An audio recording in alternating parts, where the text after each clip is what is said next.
Kevin Nealon on Saturday Night Live, I don't know how many years, a couple of years, he was the anchor man. He did a lot of sketches. Hans and Franz, one of the more recognizable ones memorable ones.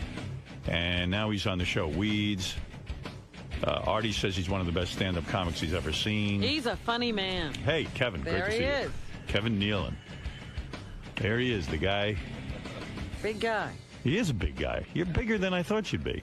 Thank you very much, Al. Well, I tell you, I love doing these kind of shows, like radio shows, because you finally get to meet the disc jockey, and you kind of, you had him pictured in your head. Now you finally get to see what he looks like, and you look nothing like what I thought you looked like. You're a lot taller. A lot of people think I'm black. They don't know. I have that. You didn't know what Howard looked like. It's unbelievable. And I always wondered what the studio was like, because I do a lot of radio stations, and they're small, and this is like, this is like a strip club. That's the vibe we were going for. Whenever I interview someone from Saturday Night Live, I always think that they're looking at me and laughing because, you guys used to do sketches like about, even Jimmy Fallon was here yesterday, did sketches about DJs who don't listen, and just go, yeah, yeah. And I just think you guys look at us and go, I can make a pretty good comedy bit out of this. What but you're sort of the anti that. That's why. So. I'm always fascinated when people get on Saturday Night Live, like how they get there. You before we get into everything else that you do. So I picture your family, for some reason, being very disappointed that you were going into comedy. Like, I can't imagine anyone being thrilled. Well, first of all, I'm from Bridgeport, Connecticut. Okay. So, which has nothing to do with my family, but, was your family conservative? Was it a conservative family? They are pretty conservative, yeah. And you said, look, I want to be a comedian? Were they, Jesus. They're very supportive, though. Whatever I want to do, they would be behind me. When did you decide to start doing this? In college. Stand-up? Yeah, stand-up. And so, you never did it before then. All of a sudden in college, you say, I think I can do this. You know what I do, Howard? I would memorize the jokes in the back of the Parade magazine. Right. They used to have my favorite jokes. Of all the things to pick, Parade. This is a long time ago, though. Right. And I would memorize those. And then at little neighborhood parties, I would tell them, like, I personalize them like they were my own. Right. And I would say, hey, did you guys hear about this guy who he robbed a fire truck the other day? And they go, no, serious? Yeah. And then he was arrested 2 hours later, some guy who robbed a cop car. And then some one of my friends said, you should go into New York and check out those clubs like the Catch a Rising Star and stuff and go on. I was all these.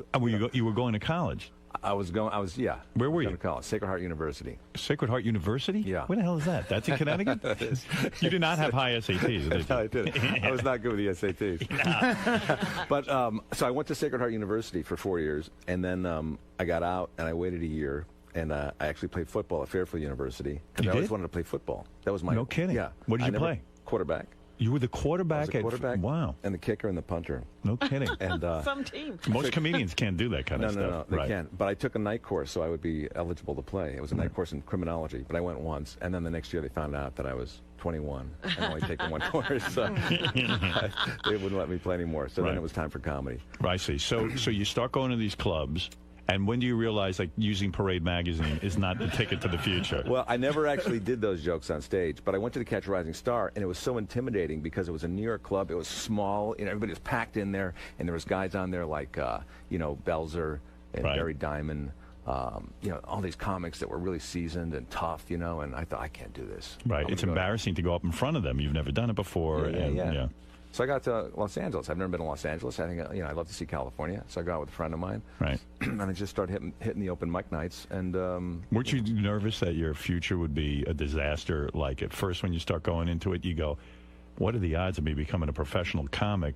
I've never done this before. And while my other friends are out there getting real jobs and preparing for the future, this is just going to be an utter disaster? Well, they can prepare for the future because they went to a good school. Right. You didn't even have enough. You had nothing to fall back on. That's right. No, but Sacred Heart is a good school now. It's evolved into a very good school. Not then. It was just starting out. But I gave it 2 years. I said if I don't see any kind of progress in 2 years, I'll go back to Bridgeport and try to make something of myself. Right. And things started happening. I felt good. I liked it. I also was going to try out for a kicker with the USFL at the time. So in 2 years' time, you start to do stand-up comedy, and you get quite good at it. According to Artie, you're like one of the best. I'm a big fan of Kevin Nealon. Well, Artie is right about that. I am. He is. When did you start to realize this is not so difficult, that I'm really good at this? I would say after the first time I was on stage at the Improv. You knew right away. I knew that I loved it, Yeah. and I knew the two people that were left in the audience liked it. Yes. You won over 2 whole people. Yeah, well, first I would... Well, they were Jerry Bruckheimer and, Right, 2 people. and Lorne Brad Michaels. Gray happened to be there that night. Anyway, it just evolved over the years, and I started doing all the open mic nights, and then I started... I was a bartender at the Improv, so I got to Right. meet all these comics. The and one on watch them. Melrose? Yeah. Oh, yeah. So is the big break Lorne Michaels somehow finds out about you? I guess so. There was no real... It was... For me, it's always been a slow evolution. I've just evolved. It's never been... But how do you get meteoric. on Saturday Night Live?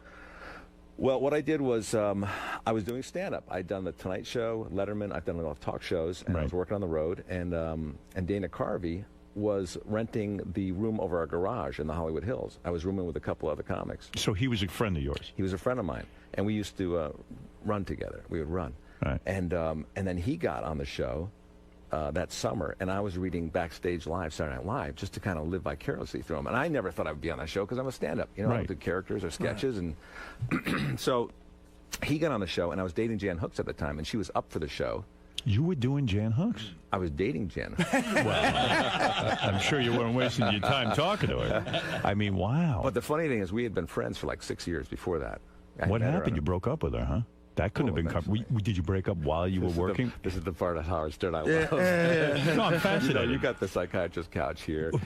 You got everything. No, but seriously, when you're at Saturday Night Live working every day with someone like Jan Hooks, Yeah. Very attractive girl, Very attractive. and suddenly you need to break up with her because for whatever reason you're not getting along, it's got to be uncomfortable. It is uncomfortable. You have to show up to work every day with that person. And was she mad at you? Yeah. Yeah. Yeah. Oh my God. She was mad. She's mad at you. Yeah. Baby, I need to break up with you, but we can work together. I'm sure it won't be uncomfortable. Yeah, let's run lines. Why'd you have to break up? You were getting famous, and let's face it. I was much too big for her. You were. You'd gotten too big for her. I had too many fans and too many other opportunities. Right. The lovemaking was good? Always. Was she your first girlfriend ever? First girlfriend that I did. Did you have anal? That's the Howard I know. There you go. All right, Robin's reading a book in the back. Robin's heard all the anal stories she needs to. She doesn't want to hear you bragging about Jan Hooks. She's checking her email. She goes, another guy bragging about his Here conquest. we go again. Right. Why is she in a glass booth? Why? So I can read while you're telling these stories. So no, here's what it was, Howard. So anyway, I knew Dana from then, and Jan I knew, and it was funny because they were both up for the show. Dana was on the show already, and then Dana calls me from Lorne's house one day in Amagansett. He says, "You're never going to believe this. They're looking for one more guy on the show, and Paul Simon's in the other room. Dan Aykroyd. You're kidding me. You're kidding me." He said, "They're looking for another guy. Why don't you send their tapes in from the Tonight Show and stuff, and Letterman?" Right. I said, "Really?" Because they had come through town looking for people before, and you can never get an audition because you had to be, with a big agency and stuff. Right. And Or in the Groundlings or Second Was City. that hard for you as a human being to hear, like Dana, a guy you knew, hanging out at Lorne Michaels' house in Amagansett with Paul Simon and Dan Aykroyd? Do you get jealous? Do you sit there and go, man, I wish that was me? What a break. As a human being and as an alien, yes, it was difficult to hear On that. both levels. Both levels. But you... no, I couldn't believe... I wasn't jealous. I was excited for Dana. Really? I can't be that loving and giving toward other people. I would just kill myself if one of my friends was on Saturday Night Live and I couldn't be on it. But some people are. I've only met Dana Carvey a couple times, but he seems to be like the nicest guy in the world. Well, yeah. He's the kind of guy you root for. What a good guy to call. A lot of guys would say, absolutely. hey, fuck you, I'm not going to help you. He said, hey, I'm going to call you from Lorne's house and let you in on this opportunity. Yeah. That was very nice of him. Right. But I think there was probably a couple other guys, too, he called, too. To To be fair. Of course. I He called just everyone. wasn't just handed to me. Right. So I sent him my tapes, and then he calls me like a week later. I didn't think anything would come of it because I'm a stand-up. I don't do characters or I'm not a sketch guy. So he calls me, goes, I think they like your tape. By the way, Steve Martin's in the other room. Are you kidding me? Boy, what goes on at Lorne's house in Amagansett? Steve Martin's there, Chevy Chase is there. He's the original guy to have like the white parties and stuff like that. Well, meanwhile, Dana was probably calling from his own apartment. Right. You're not going to believe who's here. Yeah, because he's doing impressions of all those guys. I'm a wild and crazy guy. Hey, that's Steve. I got to go. So you are accepted from this tape. What, do they fly out for First some of all, sort I'm of audition? excited. Now I'm getting excited. I'm thinking, well, maybe this can happen. Right. Well, I'll just fly in, I'll humor them, and I'll go in, and it's a big break. So I fly in, and of course, you know, like this business, you think it's just gonna be you and a couple other people. Right. And you get on the plane, like everybody's going to New York to audition. The pilot comes out. Hey, you think this is funny? You know, the pilot audition. I'll be auditioning later for Saturday Night Live. So I the pilot. So I get there, and you know, we all audition. We go to studio 8H. You mean they line you up in a group? You wait outside, and they call you one at a time. And they have the camera set up, and all the cast that's on, you know, that's been selected already, is sitting there watching you too. And Lorne is there, and what pressure! Wow. So so like Dana was part of the group of people who watched you. Yeah, it was Dana, Dennis Miller, John Lovitz. Did you recognize any of the other auditioners as famous people? Yeah, you did. They well, were... not famous, but I knew them from the Groundlings, you know, and places like that. Were you nervous? You know what? I was not nervous because I knew I would never get it. I knew I would never get it. There was freedom in that. Yeah, it was freedom. And I thought, and I was just there, just kind of like experience it. Any of the guys you auditioned with who didn't get the job, did any of them go on to become famous outside of, you know, not being on Saturday Night Live? Did any of them go on to a big career? George W. Bush. Bush was auditioning and became the president, first governor and then president. Wow. I don't recall. I don't recall. I don't remember. Because that'd be anybody. interesting to me. I did go out on auditions, though, where I was up against Steve Carell. Oh, no kidding. Yeah, you're a similar type of guy, you know. Yeah. And you, so you do this audition, and you do your stand-up in front of Lorne and all these guys. Yeah. And suddenly what? They call you up and they tap you for this job. Is this interesting to you? To me, it's fascinating. It is? Is it not, Robin? It's good, yeah. I want to know how he got on Saturday Night Live. You were reading the paper back then. You want me to poll my audience? If they say it's not interesting, you just leave. You just go.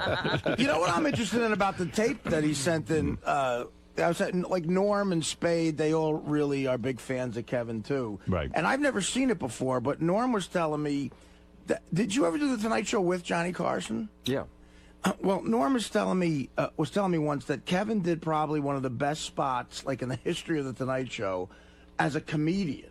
Right. And he just said it was so impressive. And again, I've never seen it, but it was the kind of impressive to where you go, wow, this guy is going to be something.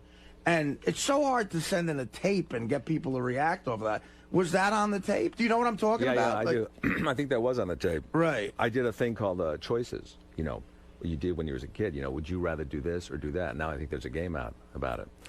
But, yeah, so I did... and that went over big. It went over big. Yeah. And I was always trying to get on the Tonight Show. That's what comics do when right, they start out. Yeah. With Carson, too. And never had I been so nervous about auditioning for a show. I mean, I had sweat running down the back of my legs. You ever get that? Yeah. Yes. Right now I have It's never been that bad. Well, Artie has that a lot. He has a condition, but... so you said this was for the Tonight Show. That was like that was crazy. That made you nervous. That was nerve-wracking. I forgot my line by walking out to the spot. Especially when you used to hear these legendary stories where if a comic goes on the Tonight Show and Johnny lets you sit on the couch, you become an instant millionaire. Like suddenly you're huge and your career is that doesn't happen, though, right? Off, huh? Like suddenly it was like not you're a millionaire, but you know. It doesn't happen. But I did bump an actress on there, and I started dating her like 6 months after that. Really? So I got something out of it. Excellent. So at least something good came out. Everybody has a good story about being on the like David Brenner. You talk to him, he goes, I went on the Tonight Show, and the next thing I knew, I was a millionaire. I mean, how'd that happen? What do you mean? But that you were really nervous for because that's something you should be doing as stand-up on the Tonight. That if you do the Tonight Show with Johnny Carson, that validates you as a stand-up. But now. So anyway, getting back to Saturday Night Live, I auditioned. They liked it. Lorne Michaels came out to L.A. a couple weeks later, said, we want to offer you a job. Wow. On the show, and that changes your life. Yeah, and I told him, let me think about it over the weekend. And he goes, you think about it over the weekend. We'll see you in New York on Monday. Right. Oh, that's so cool. And then when you go in there, is it intimidating? Because there's some guys who've been with the show for a while, and then you got to fight and claw your material. I mean, I hear these horror stories where you have to go to these meetings and pitch your sketches and fight to get on there. Well, it is intimidating because it was Saturday Night Live, and that was the stage where Belushi was, and Gilda and all those people, and you felt like you didn't belong there. You were just a pedestrian walking through there. I said to Jimmy Fallon yesterday, I said, it's really kind of a big pressure. Like once you're done with Saturday Night Live, there's a group of people that go on and do great things in their career and have a career after Saturday Night Live, and then there's a group that sort of just die off. Like Lorraine Newman or something. I was going to say the Lorraine Newman group. Yeah, right. There's Belushi and those guys. Aykroyd. And even like with your crew, like Murray. Sandler goes on, and now he's like, mega producer and all that stuff. So when you leave Saturday Night Live, are you sitting there career-wise, just like, oh my God, is this the end of the road, or am I going to be one of those guys that goes on and does the same? I mean, now you have weeds and all that other stuff, and you're doing great. Right. But Well, there's for that me, pressure. There is that pressure, and I stayed there for 9 seasons. 'Cause Right. I liked the job. I wasn't using it as a stepping stone. I loved living in New York. I loved being able to meet these different hosts. You know, Steve Martin, who I You was worship. a big fan of, and Me too. It's a great gig. Taylor. I mean, when you think about it, yeah, a lot of people It's a want to get great out of gig. there. It's exciting. Did it meet your expectations when you get to work with Steve Martin for a week? I mean, do you get to really hang with him a little bit, or is it just hands off? Well, it depends on the host. You know, some of them you hang out with, others, you don't. And, with Steve Martin, I got to know him over the years, and nice guy, talented.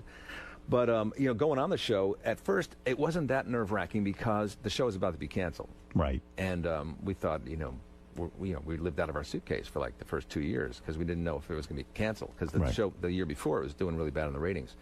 So there was no real expectations. Right. And I just pretended nobody was watching. It was just the people in the audience, and their cameras, and that was it. First time you go on live television, though, it's got to be really nerve-wracking. I mean, it's got to be scary when you go on live, Saturday Night Live. I mean, because you Even can for really... someone like you who's on the air every day. Right. I remember seeing you on Letterman once. I was in the studio. And you probably don't remember this, but I watched you on Letterman when he was in 30 Rock. Right.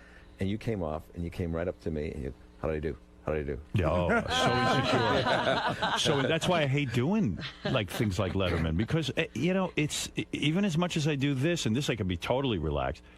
You go on someone else's show and you got to be interviewed and you got to be funny, and oh my God, the pressure is just ridiculous. Off the hook, how'd I do? I mean, and then they're looking off the side like there's time for a commercial break. Yeah. You're trying to rush through your stuff. I know.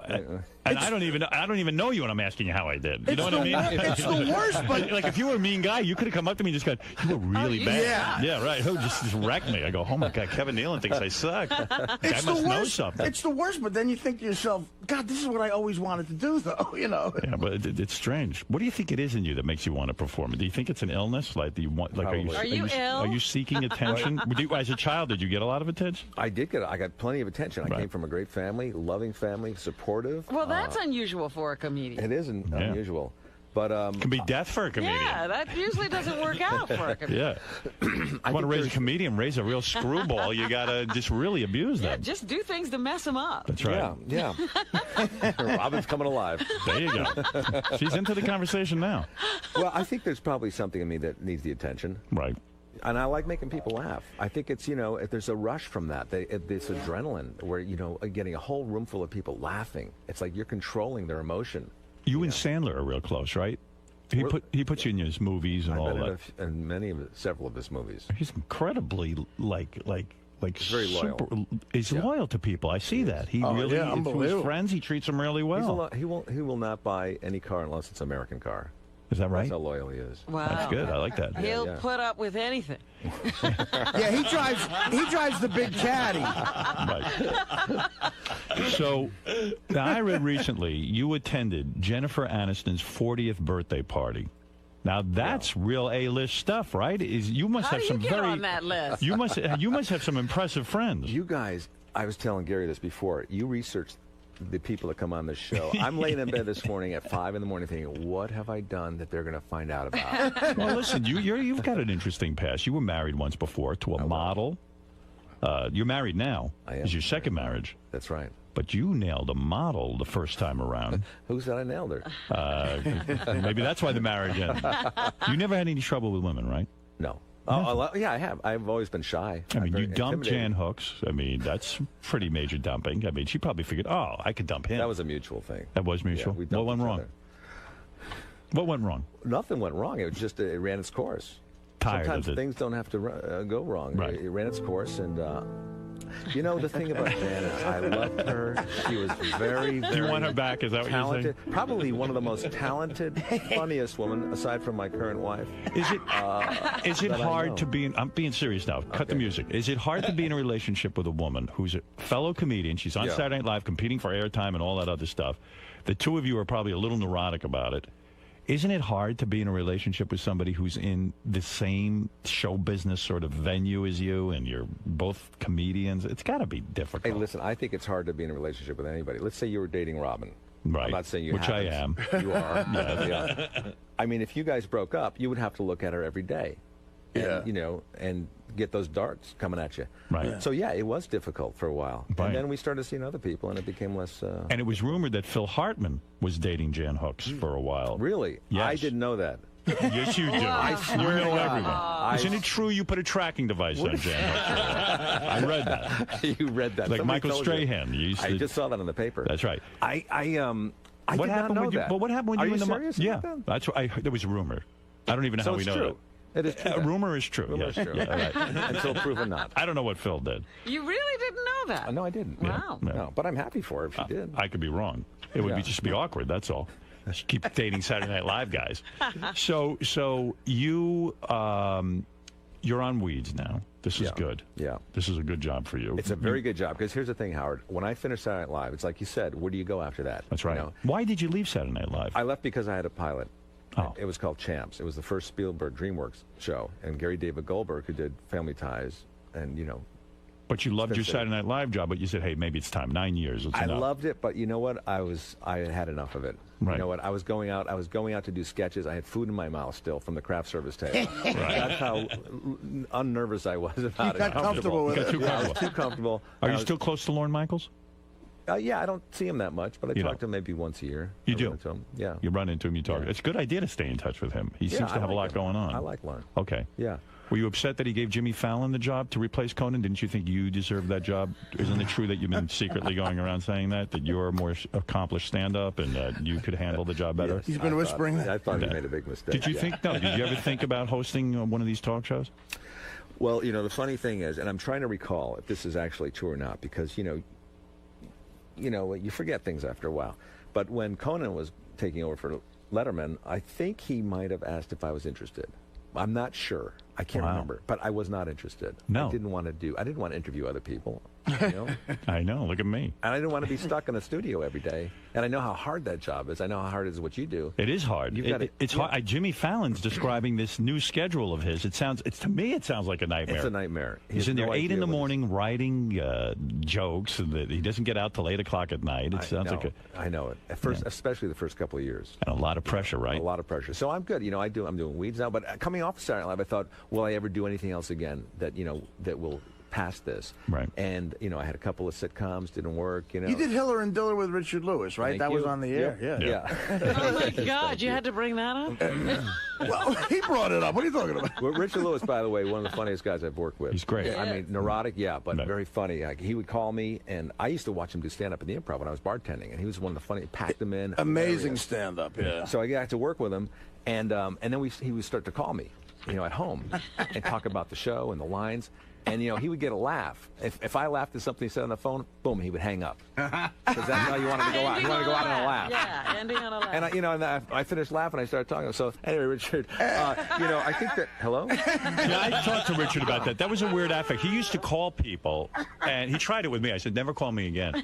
He would hang up in the middle of the call. I didn't realize he was going out on a laugh. I wasn't laughing at all. But, I mean, I I say, love just Richard. never laugh. See if he doesn't get on the phone. Actually, Richard just called me recently and left me a really nice message about something, and didn't do anything weird, didn't hang up, didn't do any of that kind of Yeah, strange stuff. yeah, In fact, yeah. stayed on too long, as a matter of fact. But it's I So work I think with. I think he's less He's got neurotic. to find a happy Well, he's married medium. now, so Yeah, he's a Oh, little that's more right. normal. Yeah. I worked with Kevin once. We did the Norm episode of the Norm Show together, and I got the idea that you're comfortably laid back. You don't have to have everything going on. You don't have to be busy all the time. Right, right. Does right. Weeds pay okay? Which is nice. Weeds is on what network? The Weeds is on Showtime. Showtime. So that they don't answers pay. your question right. there. What are we going to do So about that? why are we doing this show? Yeah. Why are we doing Weeds? Well, first of all, you guys aren't doing it. Right. I'm the one doing it. Good point.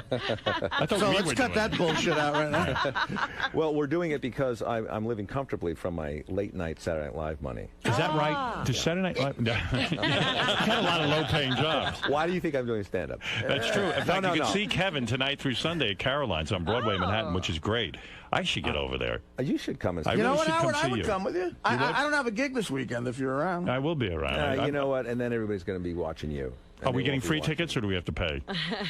Howard knows how tickets to go to- sneak into the nooks and crannies of For Caroline. tickets, go to carolines.com. Kevin's book. Yeah. Oh, yeah. We got to talk about your book, too. You have a book out. I have a book out? Yes, You're Pregnant, but What About Me is in stores now. You have kids? I do. I have a 2-year-old. You didn't have kids the first time, the first marriage? No. So that didn't last so long, that first marriage? First marriage lasted about 11 years. When'd you get married? While you were on Saturday Night Live? Yes. You meet her on Saturday Night Live? Well, during a hiatus. No kidding. Yeah. A hot model. You got into it. She was actually a stunt woman. Stunt woman. Yeah, I did some modeling. Yeah.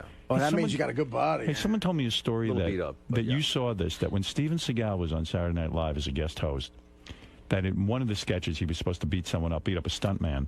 Yeah. But he literally beat up the stuntman? Like he didn't Well, he didn't beat them up. What happened was he was supposed to take them and throw them into the breakaway studs. You know, Right. some karate sketch. Yeah. And he did that during the dress show, but during the live show, I don't know if the adrenaline or what, he took them and threw them just anywhere, and they were hitting the studs that weren't breaking. Your stuntmen, you know, they're pretty macho. They're good pretending Lord. they're not hurt, but there's like, you know, they're limping off the stage and stuff. Wow. But a lot of people ask me, you know. Boy, the good times. But just getting back to the weeds thing, you know, when I came off Saturday Night Live, I thought, would there be another show that would kind of, you know, surpass this for me, where I wouldn't just be remembered for Saturday Night Live. And I think Weeds is becoming that. It is. You know, I mean, it's a huge hit It's show. a great and you should get the show. box set. You could catch up. And Yeah, I really should watch I it. think you would so like it. much fun. Everyone says it. And plus, oddly enough, you play a stoner, a guy who smokes a lot of weed, and yet Who's you've in never politics? and you've never smoked weed in I your don't entire smoke life. pot. I don't smoke You pot. never were No, curious? oh yeah, I tried. Oh, you it. did try Yeah, it. yeah. But I Have you ever tried mushrooms? No, I never did. Ever tried LSD? Nothing else. Hash oil? Hash? Nothing. Psilocybin? Mescaline? Mescaline, maybe a little mescaline. And Opium? Artie's sitting there saying, "Did it." Does Artie Need remind it, you? need it. Does Artie remind you of a fellow Saturday Night Live castmate, Chris Farley, at all? I mean, in terms of his self-destructive from his way. story. Here's the only thing that reminds me of Chris Farley with Artie is his agility in sports. Right. Remember we played basketball? Yeah, on the yeah, Norm show? We during one of the breaks, we went out and they have a basketball court Right. there, and me and Norm and Artie were playing. And Artie was so quick and agile, Yes. and a good set shot from outside. Yeah, right. Yeah. These guys have seen it. I kicked the shit out of a girl Yeah. basketball player. Yeah. He beat a girl right on our show. Yeah, Yeah. but she was, you know, Penn State. Come on. But no, I remember that. Yeah, the Warner Brothers lot was the coolest place because But you is go out and Artie like beat going- George Clooney in basketball. Is Artie going down the same path as Chris Farley? You know, from listening to your show, I thought he might be. Yes. You know, but then when I got here, he came into the green room there, and Yep. I thought, wow, Artie's looking good. there you go. He's lost He's some alive. weight. He Yeah. shaved the beard. Yeah, you know. Farley was an amazing athlete, right? He Yeah. was He was good. maybe like an all-state football player. I Really? think he wrestled, and he Yeah. and he What's this, when you go to Jennifer Aniston's 40th birthday party? He tried to get off that. No, I subject. want to know something. Wait a second. yeah. Okay. Well, if Is it Kevin had said, Adam- I think Artie's going to die tomorrow, he would have stayed there, but there was nothing Yeah, there. it was kind of like, hey, you're not like Chris Farley. Rethinking that answer. I thought you were like Chris Farley. So wait a second. I don't give a fuck What if is- he's got a good what- set shot. What is your connection to Jennifer Aniston that you even get to go to the party? Was she a guest host? Well, Howard, you have to understand, I'm a very popular person. No, you know a lot of people out in I know L.A. a lot of You live in people. L.A. I live in and Los Angeles. You're accepted by that community. Accepted. They know you're going to come to the party and behave yourself. No, They- I've never been invited to those types of parties before, to be honest with you. Yeah. I did the Ellen show about a month ago. Ellen DeGeneres. Ellen DeGeneres. Go ahead. She invited me to her and Portia's birthday party. Oh. I went there. And I ran into Jennifer Aniston there, and she invited me to her party. Is that exciting to be in with this in crowd? I would imagine to Well- meet these famous people is wonderful. You meet them all the time. They shun me. imagine. They You shun me. imagine. They shun me. But isn't that interesting that he has to be you know, it's first like Ellen is like the gatekeeper. She Well, approves Jennifer you. thought Kevin No. was in because she's at Ellen's. Once you're at right. Ellen's and they Yes, see you then behave you can yourself. go No. everywhere. Yeah, First right. of all, It's a test. I've known Jennifer for a long time. Okay. When I did Saturday Night Live, I Right. used to live in the Upper West Side. Right. And I would go over to this hamburger place on Columbus and 85th, I think it was, Jackson Hole. Right. And I would sit in there, and I would see this really hot hostess working there. Mm-hmm. And I thought, wow, she is cute. And sometimes I wasn't even hungry. I'd go there Just to look at her. and Right. just to look at her. And that was Jennifer Aniston. This is before Friends. Right. And so I go out to California, and I'm working on this show called The Edge, which she was on. Oh, the sketch show, yeah. Yeah. Right. And my friend had created that show, and so he had me on an episode, and I kind of met her there. And so I've known her from that, and I've kind of seen her over the years, you know, a little bit here. Some and there. ass on her, huh? I guess. Right. I think if you go into a crappy hamburger joint, you gotta you're into it. Howard is. It was very good. Yeah. So that's how I got invited to her. All right. her So you party. get to go to the party, and now I imagine this is a big deal. This is a big deal Yeah. party. Let me tell you who was there. Even for me, I know who was there. Oprah Winfrey. Oprah Winfrey. Wow. She left So- before I got there. Nice ass. You kidding? I came in late. Why did you come in late? You were trying to show. I had a gig. What kind of gig would keep Stand-up. you? Really? That was more I important. had booked it already. All right. So But I Oprah came Winfrey, late. you missed. Yeah. Did you see Sheryl Crow? Yes. Did you see Courtney Cox? Yes. Tom Hanks was there. Did you know that? I know Tom Hanks. I've seen him. You know him Yeah, personally. I know him. And Tobey Maguire, Spider-Man himself, was there. Yes. And what do these people do? They sit around, like it's at her house, Is this a right? fun party? Do you look around her house trying to see what the hell's Well, going first on? of all, I'm always impressed by the homes of these celebrities. They're big homes. They're big, spacious homes. They're beautiful and they're anointed. Right. They're, they have interior decorators that come in and do it right. Yeah, it's something to see. Yeah. They've got the money to do it. When I first went out to L.A., I would embarrass myself and show where I came from. Like I finally met people with money, and I would go in a person's house and go, "Why you got a pool? You got And it's running in the water." ground. It's in the right. ground. Yeah, you have an in-ground pool. So you're literally at Jennifer Aniston's house for the party. And by the way, I feel, again, like I don't belong there. I feel like I'm just, a pedestrian that walked in and I was thrown out. That's how I would feel. Kevin Bacon invited me to a party at his house, and then I'm walking around and look who's there: Donny Osmond and Bruce Springsteen and Wasn't Meryl Streep at that party? Meryl Streep, and I Yeah. go, wow. Hey, Howard? Yeah. I heard at the Jennifer Aniston party that John Mayer sang a special song. Did Kevin see that? Oh, yeah. He sang a song he wrote for Jennifer. I heard about that. I had left before that. I had another gig. Good. Thank So God. I actually left before that. That might have been incredibly uncomfortable to sit there and watch him sing to her at the birthday party. Also, you don't want to stay too late at these things because then they think you're Right. a loser and you got. Do you bring your wife or do you go Yeah, I solo? brought my wife. Yep. So that's good too, because she must be impressed. She likes that. Yeah, my wife loves it. My wife is a great actress, very funny woman. She was in the Groundlings for a couple of years. What, is she on something now? I can see her. She's done a lot of things. She's done a lot of guest spots on different shows like Friends and Ellen and. What's the Raven. age difference between you two? 18 years sometimes. Is that Sometimes right? it's 17. Is it 18 years?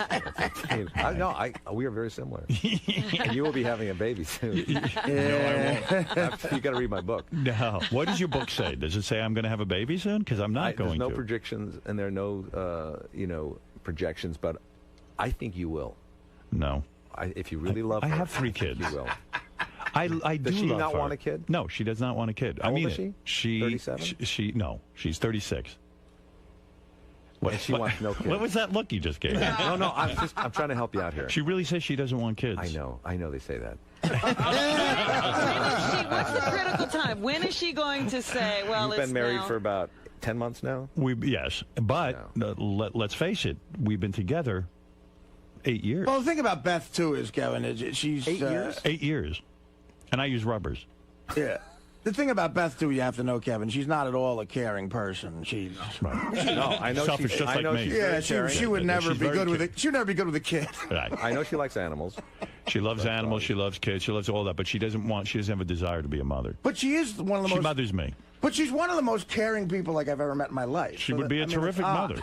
But we've really, I mean, we really spent time talking about this. I mean, I we really did. And But did you? things do change. Did you not want a child? I wanted a child. Oh, you did. Yeah. So what is the difference? I wanted a Right. child. Yeah, you'd never been a But father before. your girlfriend wasn't saying she didn't want to have kids when you married her. What? No, she wanted kids. Yeah. Oh, so what are you She was- saying? yeah. Well, he knows anything. people. What did I say? I know it sounds weird, but like, look at Robin. She never wanted kids. I mean, there's a lot of women who don't want I kids. never wanted What a does she husband want? either. What do you want, Robin? What does she want? What do you want? What I want? I want to have fun. She knows she wants a husband. She does want a husband. Yeah. Every woman wants a husband. Go ahead, tell Kevin what you want. What? Cock. Oh, God, help me. I want to go back to reading the paper. Listen, yes. So anyway, Yeah. The So book. I wanted a kid, Right. and the book is basically, it's called Yes, You're Pregnant, But What About Me? And it kind of deals with a lot of. are you jealous of your kid? In other words, your wife, a very beautiful woman, I've a young heard about woman. this before. No, there's You no are not. jealousy. I would want him to have my wife. When she sits there and cuddles, you have a son or a daughter? Son. When she sits there and cuddles your son, she's busy kissing your son. She's busy attending to your son. Cooing and billing. You're having less and less intimacy with her. Don't you sit there and go, enough already. What about me? That's the title of your book. I think you're tapped into this. You have this feeling that you're being ignored. That may be the next book, but this book is before the baby came. It was during the pregnancy. I see. But no, I don't have any of those feelings because I love the kids so much. You know what it's like. You have 3 kids. Yes. Remember when they were 2? Yes. When you it's loved great. them It's fantastic. When I loved them, yeah. Like I don't love them anymore. So I want him to have whatever he wants, And no, we're still intimate, and we do things. We have date nights, and we take trips together. How many in help? Now, how many people you got help? We have the National Guard. We have the National Guard. You've hired the National Guard to watch your son. You're so smart. We have one a woman that comes in to help us kind of part-time, and that's it. Really? Yeah, yeah. My wife is a great mother. She's and she also does the acting things. She's I'm going to look up pictures of her. I bet you she's super Check hot. her out. Yeah. Does she take the baby to the set? When she works, sometimes. Wow. Well, she should still dress up in special outfits when you want that. Oh yeah, totally. And she spanks you still? If I'm naughty. Yes. You've got to go see Kevin tonight through Sunday at Caroline's on Broadway in Manhattan. For tickets, you can go to carolines.com. Kevin Nealon's book, Yes, You're Pregnant, But What About Me? I like that title. That would be a good title. That would interest me. That's in stores now. And you got to go watch Weeds. I'm going to watch Weeds. You will enjoy it. What's her name stars in that? Mary Louise Parker. Yeah. Mary Louise Parker. I like her. Yeah. Howard, you would like it. She gets banged every episode. So she gets banged over the desk. She gets Is she banged nude? back in a limo. She's nude. You see titty? Titties, vag, everything. Do you I'm ever surprised you have not watched it. Why am I not watching that? You're I'd like crazy to. I to think not she's watch the attractive. show. She's Very hot, attractive. Howard. She's hot, but she fucks like crazy in that show. I felt very bad for her when she had her twins. No, not twins. she had a baby. I thought she had twins. She had a baby, and her boyfriend was Billy Crudup. He's the guy who got her pregnant. And then boom, right off with Claire Danes like that, even before she gave birth to the kids. And you know what his book was called? You're Pregnant, I'm Leaving. You're pregnant, I'm out of here. Yeah. That's a different book. I'd read that one too.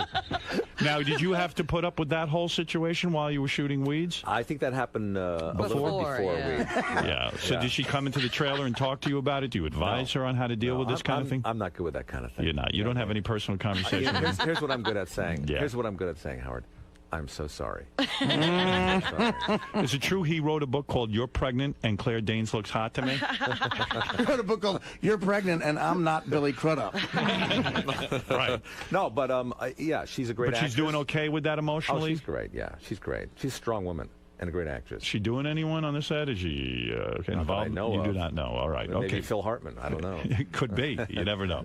No. Listen, Let me tell you something. let me tell you something. I always wanted to do you on Saturday Night Live. What happened? But then Michael McKean came on and he did you. Yeah, he did Yeah. pretty funny to me. Yeah, and I'm not a great impressionist, but And- all I could do was this. Let me tell you something. And Adam Sandler did Baba Booey. That's right. if That's you right. remember. That's right. Yeah, that's Hey, What? what's her name again? Mary Louise Parker. She was dating, and I think maybe almost engaged to the black guy that was on Weeds for a Really? while, right? Really? what? Were they a a couple? relationship No. together? You sure?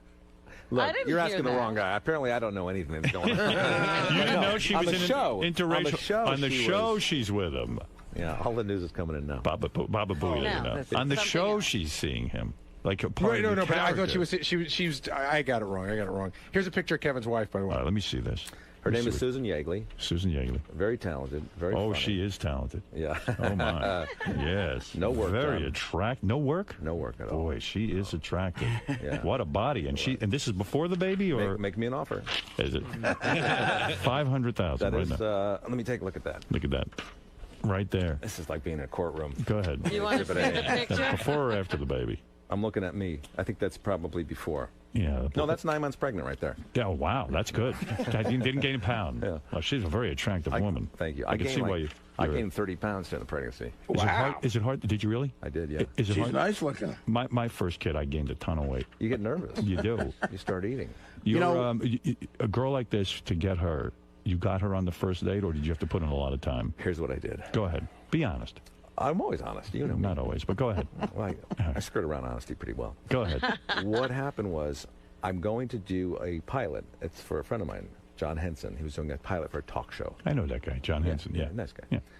And I get into the makeup room, and Susan is sitting in a makeup chair. She's waiting to go on. She's been waiting for hours. Yes. The show's running behind. I see her.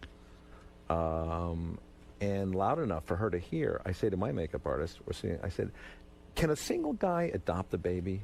I mean, you always hear about single women adopting babies. Can a single guy adopt a baby? And she went... She perked up. I kind of saw her from my peripheral vision. Yeah. But I meant that. I was serious about it because I wanted a kid. Very sensitive. What you figured that's what a woman would respond to? Well, if she responded to it, then that was the woman that I was interested in. Why? Because, in other words... I was ready to have a kid. Yeah, I wanted see. a kid. Yeah. But also, I liked her, too. But when you look at a broad like this, you go, man, I don't know if she's even in my league. I got to go check this out, see if I can get her. Exactly. So we waited for a couple more hours before both of us went on. And I got to know her, and we laughed a lot, and she liked me. And Natural breasts? Yeah, yeah. Wow, and they're big. What are they, D's or C's? You never asked her. You don't know her bra size, and you married her? Yeah, yeah. Wow, No. I would never do that. You went in blind, huh? I went in blind on it. Beautiful. And does it take you a long time to get in her pants, or do you have to? I was wearing her pants after the first day. Well, you're quite the ladies' man. I'll tell you that. I didn't know that about you. No, but you know what? I'm a slow mover, Howard. I'm a lot like you. You're probably very. I'm romantic. Yeah, you're romantic once you kind of feel confident with her. Right. But leading up to it, you're probably not sure. Even though you're Howard Stern, you're a little maybe intimidated. I think because I'm Howard Stern, I move slowly because I'm pretty sure they don't want me. but even Beth's mother almost passed out when she heard I was on the scene. Didn't she hang up? But even if you weren't Howard Stern, now I'm doing you. Yeah. Now, even if you weren't Howard Stern, you would act slowly. But then once you got her, you would romanticize her, and you would be in her pants. All right. Well, listen, I'm proud of you. You're doing very well. Kevin Nealon, you got to go see him at Caroline's, Broadway, Manhattan. You got to read the book. Yes, you're pregnant, but what about me? It's in stores now. It's all Kevin all the time. And if you don't like Kevin, you might see Howard at the show.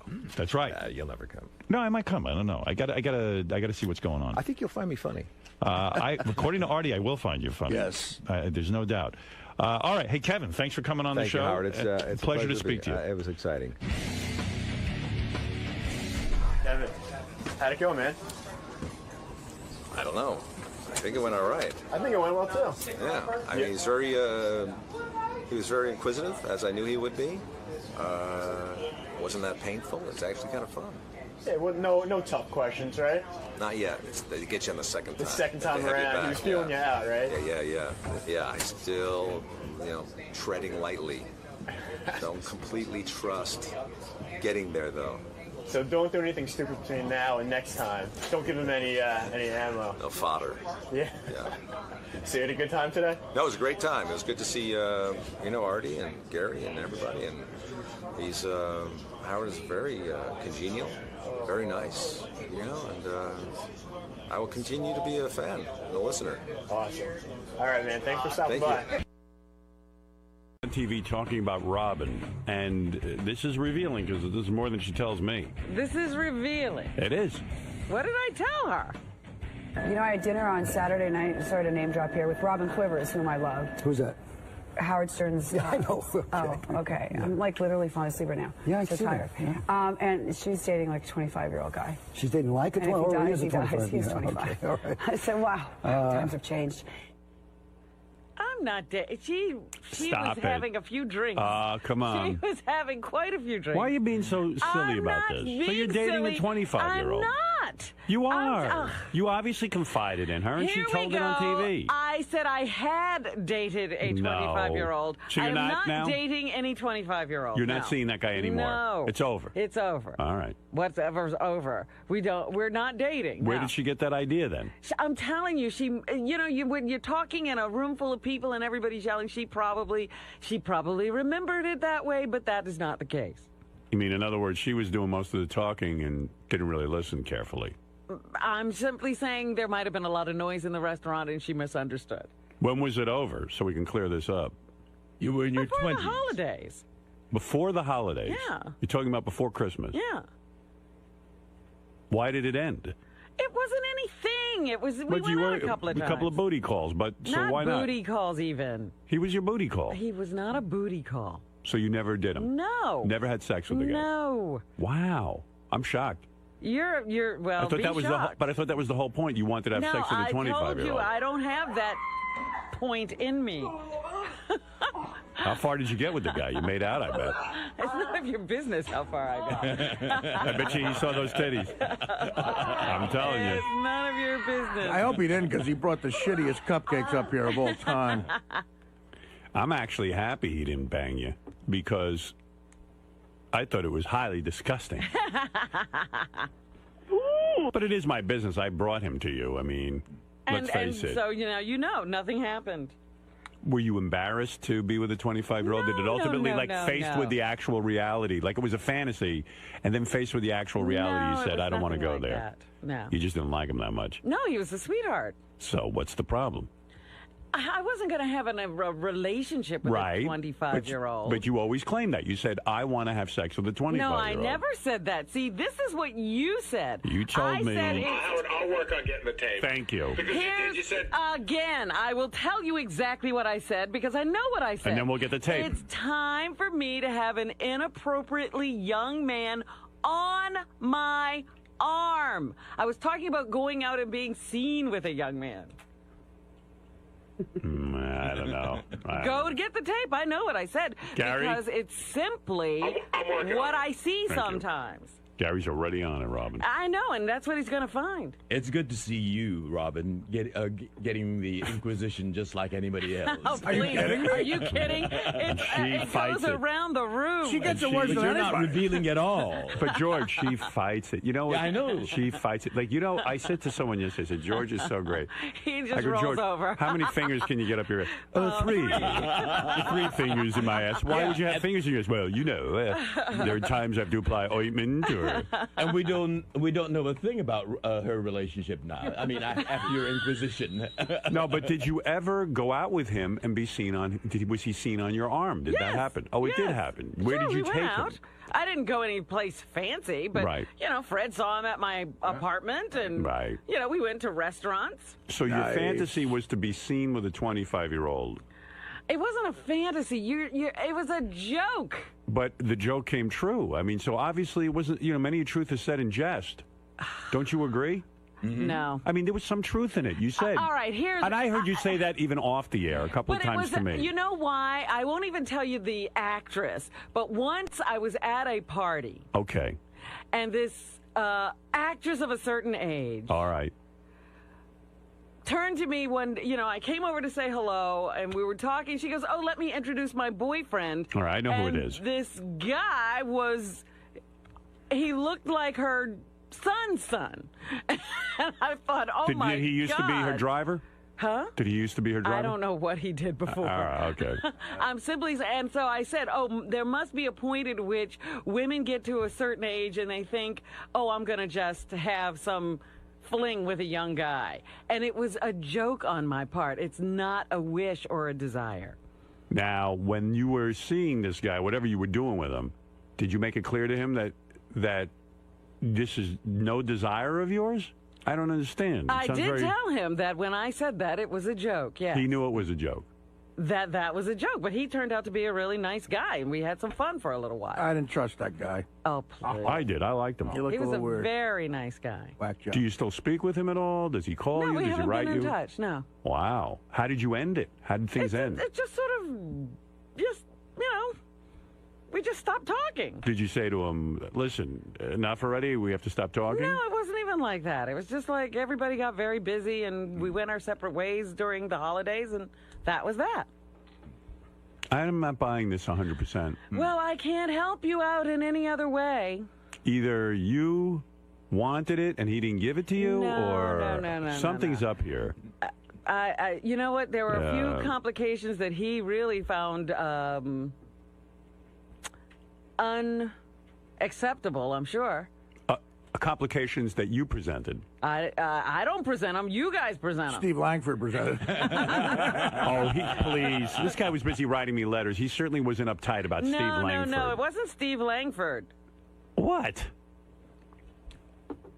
It was TV shows with people calling him names and what crap TV like that. show? There was something on Howard TV. I didn't even know about it. And Greg Carmel was calling him all kinds of names or something. I don't even know. I never saw the thing. Oh, but Greg was probably joking around. I don't know what it was. It just, left a bad taste in his All of a mouth. sudden he has problems. The guy's writing me letters, wants to be part of the whole thing and be with Robin. And Great brother never even met him. He never sought any more attention from this show than that.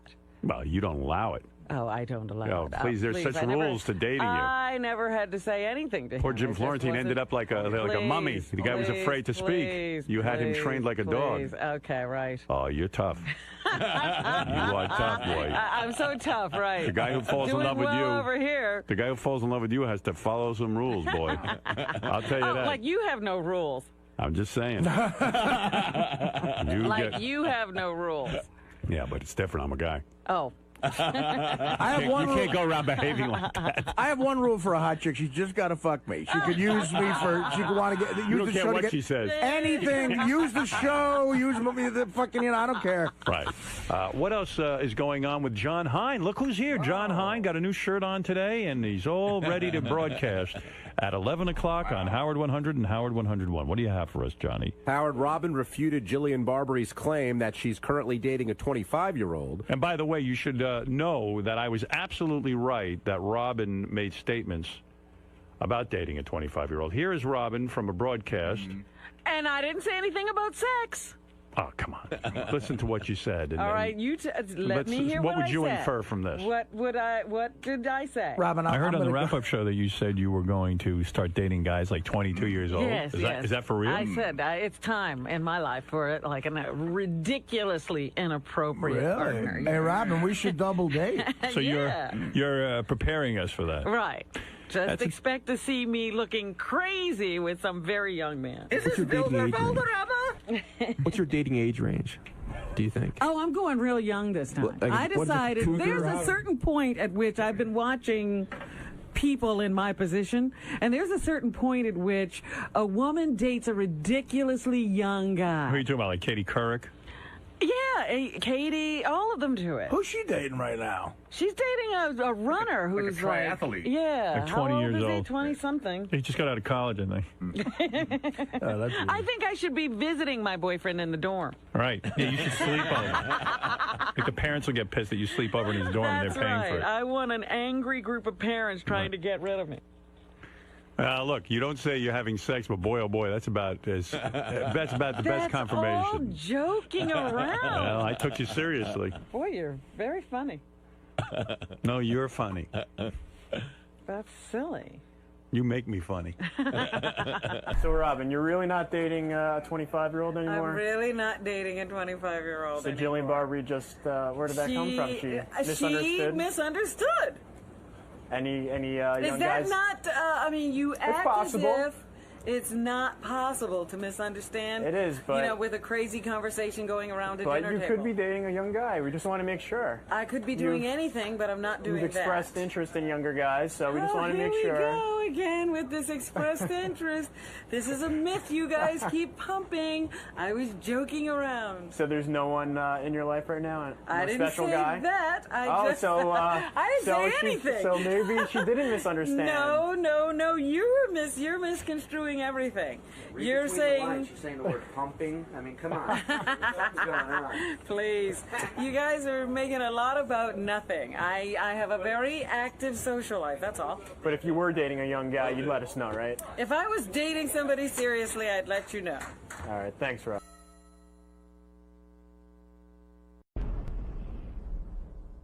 Hi, this is Richard Christie, inviting you to watch my new television show, Howard TV's Interview with a Porn Star. I was very promiscuous. On the show, I interview some of the most talented and beautiful women in the adult film business. When I was about 18, I met up with Ron Jeremy. You and I both know that not all artists work with oils, watercolors, or clay.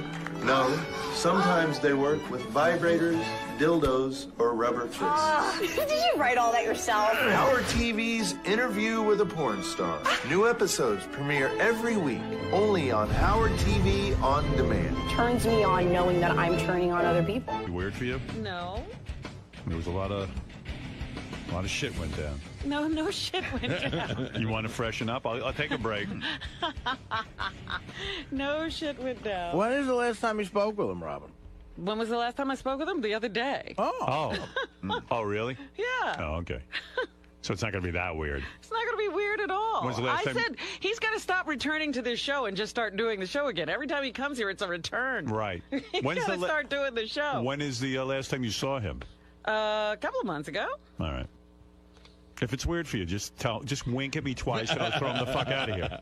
Oh, it's already weird. No, that's a twitch. All right. Tell him to go home. Robin just became Mel Tillis. You know what we ought to do? Let's put a poster of that 25-year-old behind Oh, why don't you stop? you. Yeah, I bought one. Why don't you I took a picture of that guy and blew it up. You should have given that to me. That would be some I Class A could've used ball it at breaking. home. Yeah.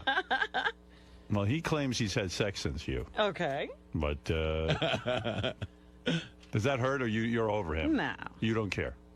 I want him to go live his life. You do. Yes. Have you lived your life? I'm living my life. So you've gone on, too, in terms of your sexual life. We're not discussing particulars, but I have gone on. Can you put 3 fingers up your ass? I don't think so. Well, George can. George loves it. I've been much too forthcoming, haven't I? No, George, you're wonderfully. Oh, no. I'm taking my cue from you. No. You're one of the guys, honest. George. You're in a committed relationship. George, you're a man. You're allowed to do that. I am married. You should be able to freely discuss anything. This is the Howard Stern Show. All right, You don't I'll tell have you to what. take a cue from me. Robin, you go freshen up. I'm going to go take a break. I'm just going to go say hi to Jim. No, I want you to don't say hi. No, I do want to say hi. I want you to see each other for the first time on Well, the air. that may be your desire, but it's not going to happen. Unless you bring him in right now. You better not break then. The whole thing is just so funny because I told Jim, I said, listen, we're going to take a break. I'm going to shut the door because I just don't, I want you to see Robin on the air. And Jim looks at me in horror because now he's sure that we have some crazy thing said. And I said, I swear on the life of my kids, I just don't want you and Robin seeing each other. Why should what is that all about? Save it for the air. Am I wrong, Howard? Nothing to say for the air. Howard, am I off base on this? But there's nothing to say for the air. It's not like we don't talk to each other and we don't see each other. That's ridiculous. Why don't you lock Jim up in that cage with the dogs? There you go. Jim looked horrified, though. He thought for sure we had something wacky going on. Lock Jim up in that cage we built for Bigfoot. When Put him on the moon. Yeah. Let him get a piece of cheese and put the Playboy in there. All right, let me take a break. Robin, you freshen up. Freshen. And I love when they tell Anybody got those wipes? I love when they tell women to freshen up. What does that mean? Women have to freshen up. Powder. I'm going to go freshen up. You look good today, actually. Did you make a special sort of effort to look especially good? Because you look really pretty today. Oh, okay. What did I do? What did I don't do know. differently? I don't know. You're glowing. I got a question for Robin. Okay, here we go. Have you and Jim, is this fucking thing choreographed, or is it, in other words, if you guys talked and said, we're going to talk about this, we're not going to talk about that, so everything's open? Yeah. All right. That you can ask. I don't know what you're going to get answered. I don't believe that. I don't either. You don't believe what? I believe at some point there was a conversation about what it would be like if he came back on the show. All right, I can show. We've only corresponded by email over the last couple of days. I can show you the email. There's been no correspondence. Let me see like all the emails. All right. And the emails you write to Beth, too. I want to see that. I know you're at it. I know it was weird because Will tried to pre-interview Jim yesterday, and he said, "So what's up with you, Robin?" He goes, "I'm going to talk about that on the air." I got to He's talk to my lawyer we wouldn't even do first. the pre-interview. Did you enema yesterday? Did I enter? No. Did you empty out completely? Just in case. I got a full load on. What if he walks in here? And I will do what? You shit your pants. Now, what if he walks in here and suddenly he looks at you and you look at him, and now all of a sudden he has feelings again, like what happened on The Bachelor? I hope Fred has the appropriate music. No, like what happened on The Bachelor. The guy had a change of mind, right? And then wanted back his old girlfriend. What if he wants you back? Will you consider it? What? Will you consider going back with him if he wants you? No. Are your doors still open? My door is closed. Your door is shut. Tight. Did you deadbolt it? Yeah, would it be Got those possible for him. You have to have a special security key. Could he jimmy the locks? I'll use the fire escape. You got it through the fire escape? I got it through the fire escape. Yeah, is there a back door, Robin, that he can crawl through? I think that I put alarms on all the windows and doors. All right, so it's really over. This is not going to be different. It's not like Artie and Dana's saga where suddenly he's introducing God, her. I hope not. Right. Well, Robin didn't enema, so we know she's full of shit. I'm Jim Florentine. I'm down here today because I have a new CD out, Terrorizing Telemarketers Volume 5, and a TV show, VH1 Classic. It's called That Metal Show, and it premieres Saturday, March 7th, 11 p.m. And they might ask me other questions. I'm not sure. Like what? You know, they might ask what happened to my neck, how come I'm wearing a gay turtleneck, and do I still live in Jersey? I think that's all I'll ask. Oh, there's nothing, no other questions? I don't think so. I mean, do you know something that I don't know? I don't know, it's kind of funny that you're standing next to that picture. Oh, they'll ask me eye pictures. level. They'll ask me pictures of Artie, I'm sure. That person over there? Oh, is that why that's why you position me here, you fuck? No. Yeah, okay, yeah, that's what you said. Stand next to Artie. I'm like, okay, fine. And then you go, and then when the camera's on, oh, look who you're next to. It's a good picture. Do you think they're going to bring this up at all? Now that you brought it up, now you brought it up, they might. I won't say anything to them. All right, well, thanks, because I'm sure you have a big say in Howard's going to say in there. Oh, yeah, of course. If you do, just go in there and say, look, he wants to just talk about his TV show. Okay, yeah, nothing better. Yeah, so let's see what kind of pull you have. Because then when the interview's over, I'm going to say, look, they talked about it for 30 seconds, the TV show. So obviously you have no pull here. Yeah, I have no pull whatsoever. All right, so now I'm fucked. So let me go prepare, because they're going to ask questions about Robin. All right, man, good luck. Thanks. Jim Florentine came by to promote his brand new album, Terrorizing Telemarketers, Volume 5. He's got one of the funniest calls I've ever heard on here. I can see why you fell in love with him, Robin. I can see why Robin fell in love with you. That telemarketing one. Hi there. Jimmy, that, hey now, that Terrorizing Telemarketing new album you put out? The one where the guy's on the telephone pole and he's interrupting? Yeah. I can see why Robin dug you. With that kind of... What's the matter with you? You all right? Yeah, why? You nervous? Of course I'm nervous. Being around Robin? Well, yeah, to be here, yeah. What's that big Band-Aid under your chin? I was snowboarding, and I messed up my neck. I cut up and stuff, and then I peeled the scab off too soon. It's infected, so I got to wear a Band-Aid for a couple weeks. Robin, good you broke up with him. Yeah. what's up, Jim? What's going on, Art? It's good to see you. Well, it's been a while. How are you, George? Is it true Robin hit you, punched you in the throat out in the green room? I disregarded one of her emails. It was the opposite, in our Chris Brown, Rihanna kind of thing. Yeah. I was the batterer. Oh, I believe that. You're Chris Brown. Not weird to see, Robin. I know you two have been talking on the phone, but this is the first you've seen each other in a few months. Yeah. And she looks good. She does look particularly good. I think she dialed up. Particularly good. She dialed up. Like, I don't try to look good every day. There's something going on today. What did I do? Tell me what's different today. You're sparkling. You look really cute. The hairdo. What, I put on sparkles? Well, maybe she still loves you. Oh, maybe that's it. Really? I don't know. I don't want it to be awkward. Robin swears it's not awkward for her, but you would hate it if it were awkward. Oh, it'd be terrible. Yeah, I know, right? When you look at him, Robin, do you remember the good times or the bad times? No, I'm looking at his eyebrows. There's something going on there. Really? You mean he doesn't look good to you? I'm not saying that. It just looks I guess like I guess I don't have the eyebrows of a 25-year-old. Maybe he's a little bit too manly for me. Your eyebrows are darker than your hair. Maybe that's it. I don't know. Maybe that's it. Yeah, there's something going on. Actually, Jim has a lot in common with a 25-year-old. On the day the 25-year-old was born, Jim did his first open mic. Jimmy, were you upset when it was announced Robin was seeing a 25-year-old? Well, yeah, look, it sure hurt, you know, that she was dating him, but, I just wanted to be happy if that's what she wanted. Oh, she wanted it. Oh, yeah. Here we go. Listen to Howard. Let him tell you the I heard story. The guy was good-looking. I didn't see a picture of him. He was a good-looking guy. What are you going to do, Well, I don't know. It hurts, though, right? It did hurt, absolutely, but what was I going to do? What can you do?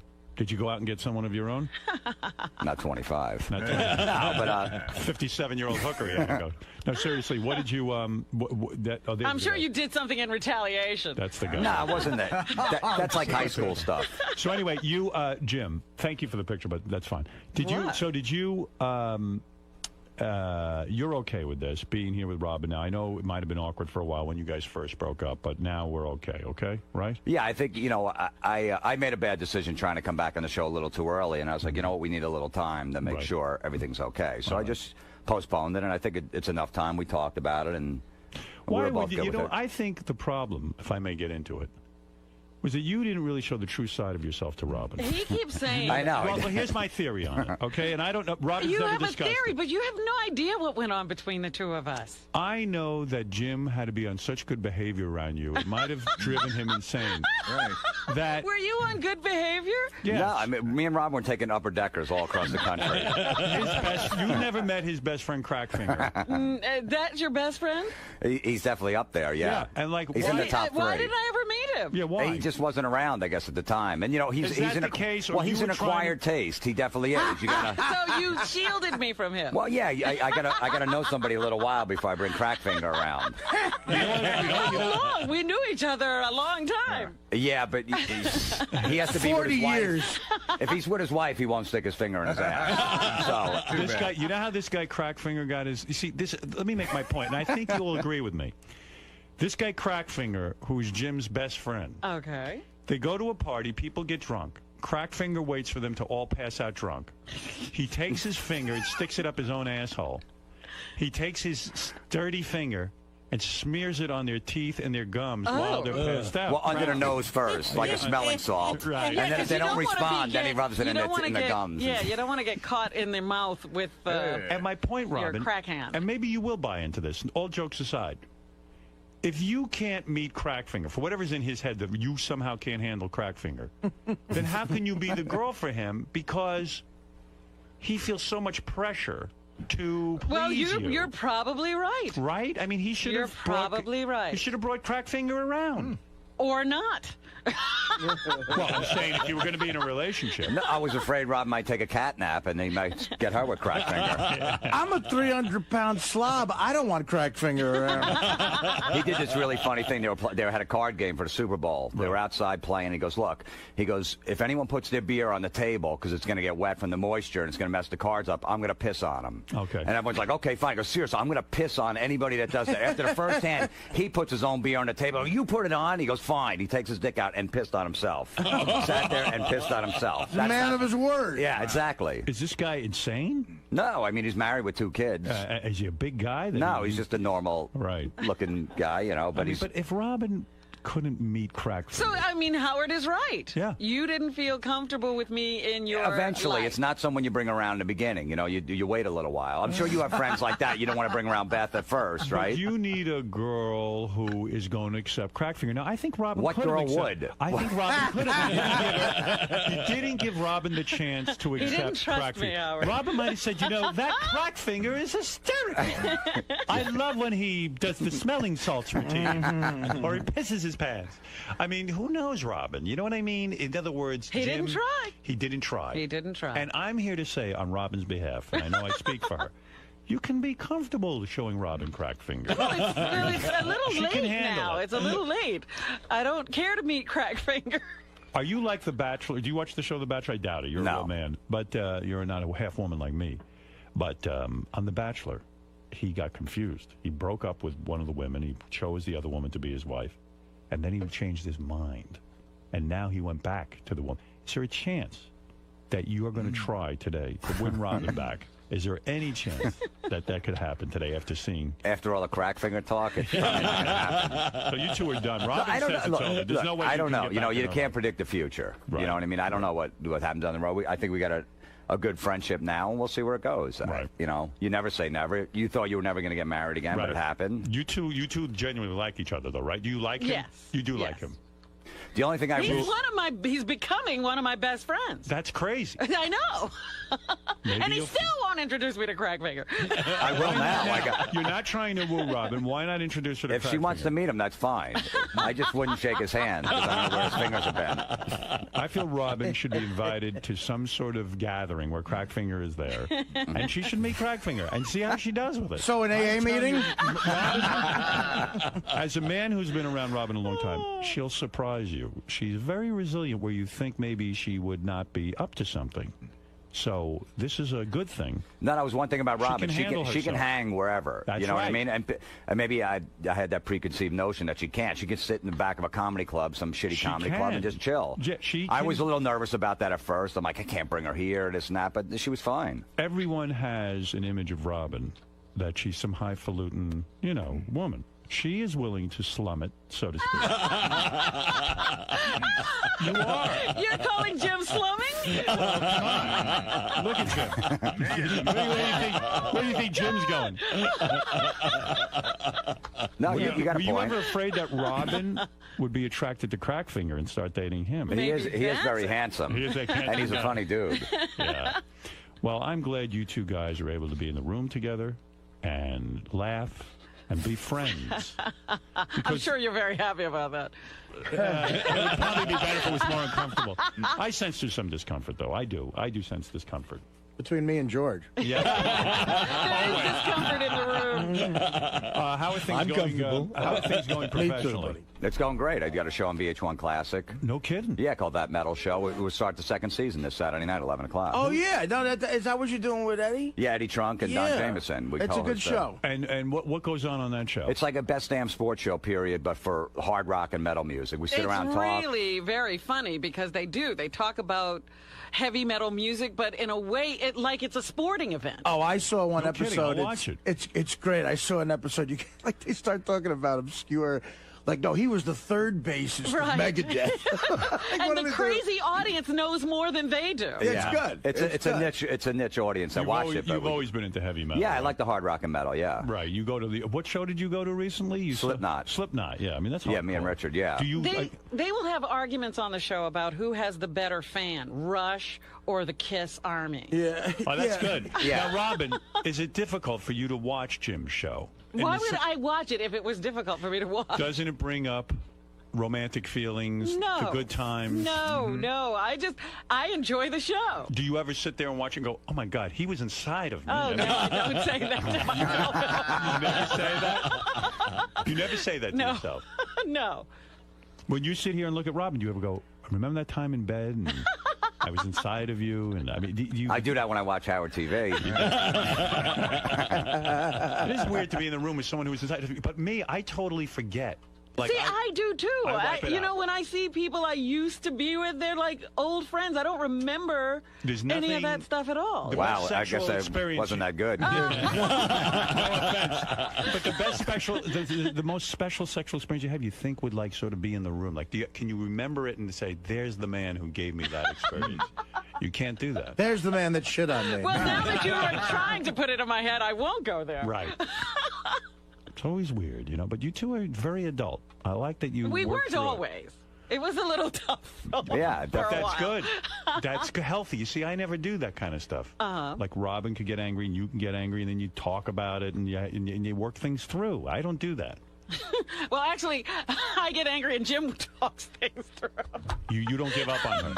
When she No, I gets don't. I angry, mean, you yeah. don't avoid her? There was a point where I was gonna. I just said, "Look, I'm sorry, and I guess we're not gonna be friends." And yeah, it was at one point it was bad. You like to be friends with the people. Yeah, that I'd like to. You have a relationship with somebody. I just don't like to cut them off and never see him again. I feel you're a very sensitive guy. I do feel he's a sensitive He is. guy. He is. He does care about Got a people. big heart. I care about Artie a lot, man. No, Are you I worried know. about Artie? Yeah, absolutely. Jim is a good Always. friend to me. He always has been. What do you Well, mean? why don't you take his calls? What? Is that right, Robin?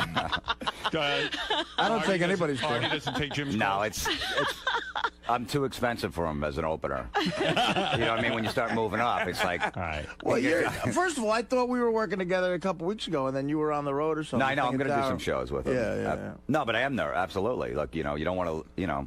Well, and he's headlining himself too, all over the place. So.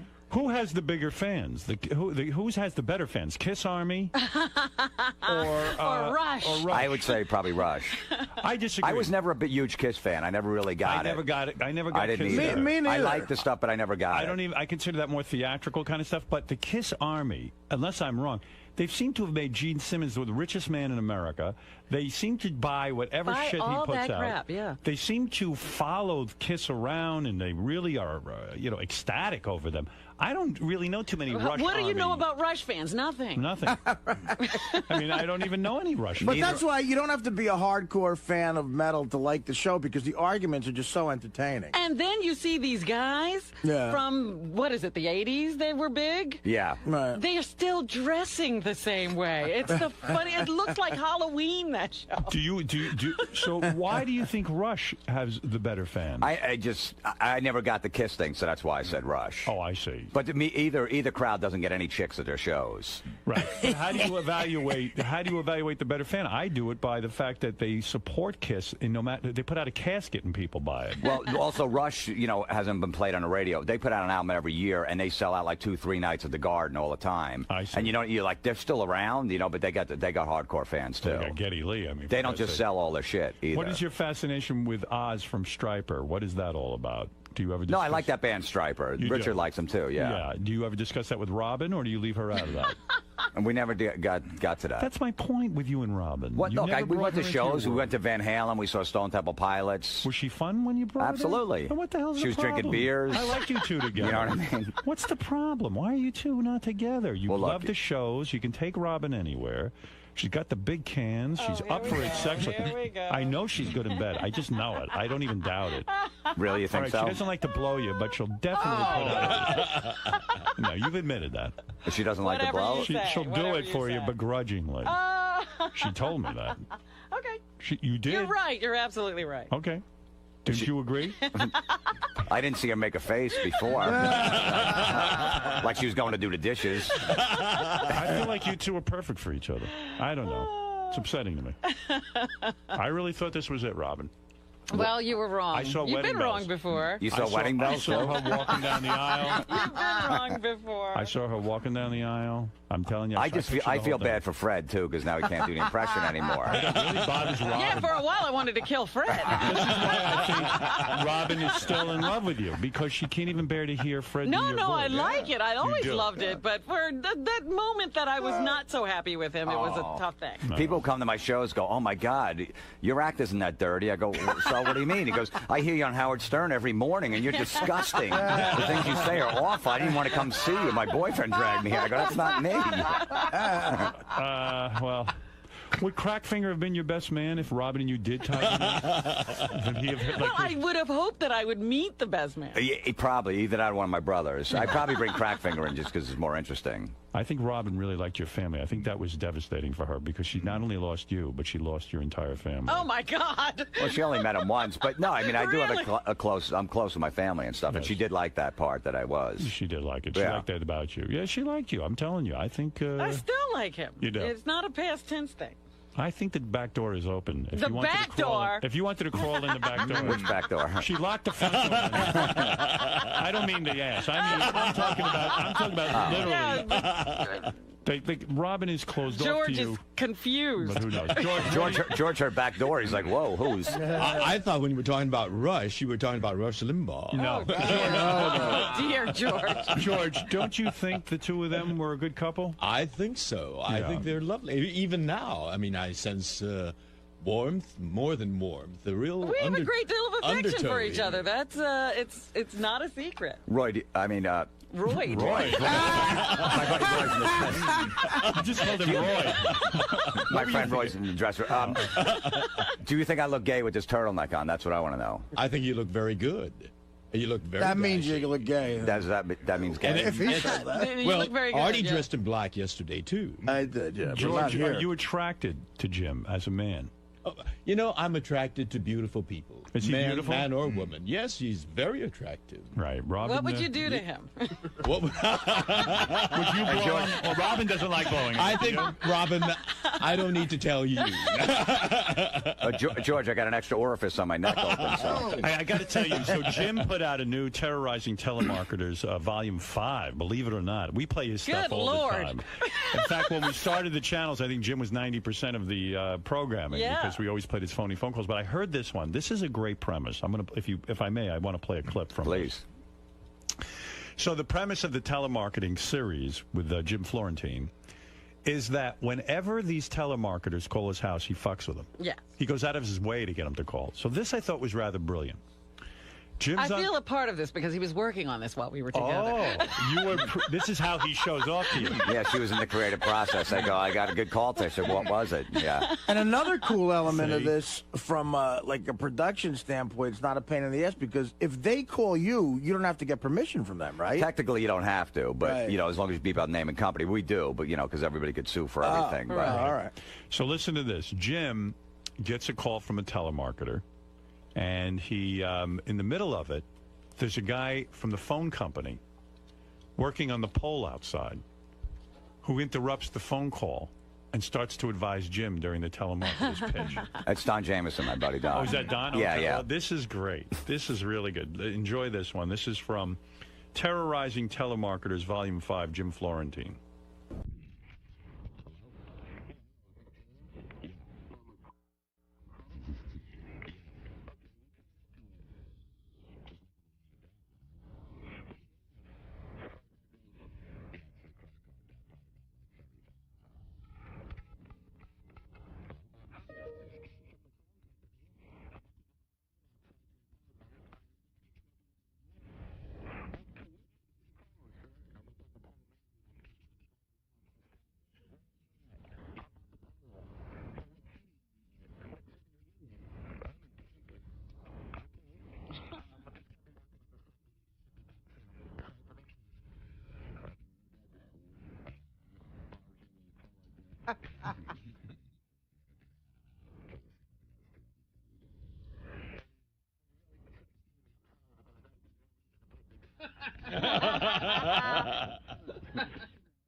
Pretty good, huh? Wow. That's a good one. So clearly, during your time with Robin, you became your most creative. This is your masterpiece. This is your Leonardo da Vinci That was moment. my Sergeant Pepper. Right. Yeah, when you're with somebody, you're married or whatever, that's when you're most creative. You Right. got that side of your life. Did you thank Robin on the new CD? Did you say my inspiration, Robin? Is there any mention of Robin on the new CD? There was no thanks to nobody on the CD. Nobody. But she knows. Right. Well, Robin, I feel you were his Yoko during this. She almost broke up me and Don Jamieson, my partner. Well, congratulations on the new TV show on That Metal Show, premiering this Saturday night at 10 o'clock on VH1 Classic. 11. Oh, it says Saturday night at 11 on VH1. Didn't I say that? You said 10. I did? Gee, why the hell would Are I you say getting going like dyslexic over there? I think something's wrong with me today. Yeah, we got Black Sabbath, we got Metallica this season, Queensryche. You mean they're coming Anthrax, on there? yeah, all those guys, yeah. Metallica's coming well, on your Lars, show? we did an interview with Lars, yeah. Right. We have Black Sabbath coming in today. We're taping our last shows today. Wonderful. Well, let me tell you something. You are at your most creative, and I think it had something to do with Robin's influence, but I can't prove it, you know, and not that she's looking for anything, but I want to say that myself. So you're saying if I do a Telemarketers Volume 6, I should get back with her? Yes. Yeah, I do. I think this is your best work yet. I mean, there's a trillion funny phone calls on this thing, and you can get that at jimflorentine.com. Did you and Robin ever develop pet names for each other? I never heard you referred to as Honey or any pet name. Did you? Was she always Robin and you were always Jim? Yeah. Pretty Is much. that right? Sometimes she would slip and call me Howard. Yeah. What a shame. Yeah, a couple times in the bedroom. You know what? But that's a sweet nothing. Yeah. She'll never get over me. So you really think that she dated me because she likes you and she kind of like, all right, he's a funny guy, and if Yeah, I can't I think have Howard. that It was Robin. a transference thing. I said, oh, another funny guy. I think the hell that's Robin's life is that she's in love with me, and no man compares to me. I mean, you came close. But right, she thought, all right, he's close enough. He's a funny guy. Right, but unfortunately, she will never have the true love of her life, Howard. I have you every day. I don't need you. See, if you were willing to change your name to Howard and pretend to be me and put on a big wig, you could have. I'd ignore you the way I ignore him. Right.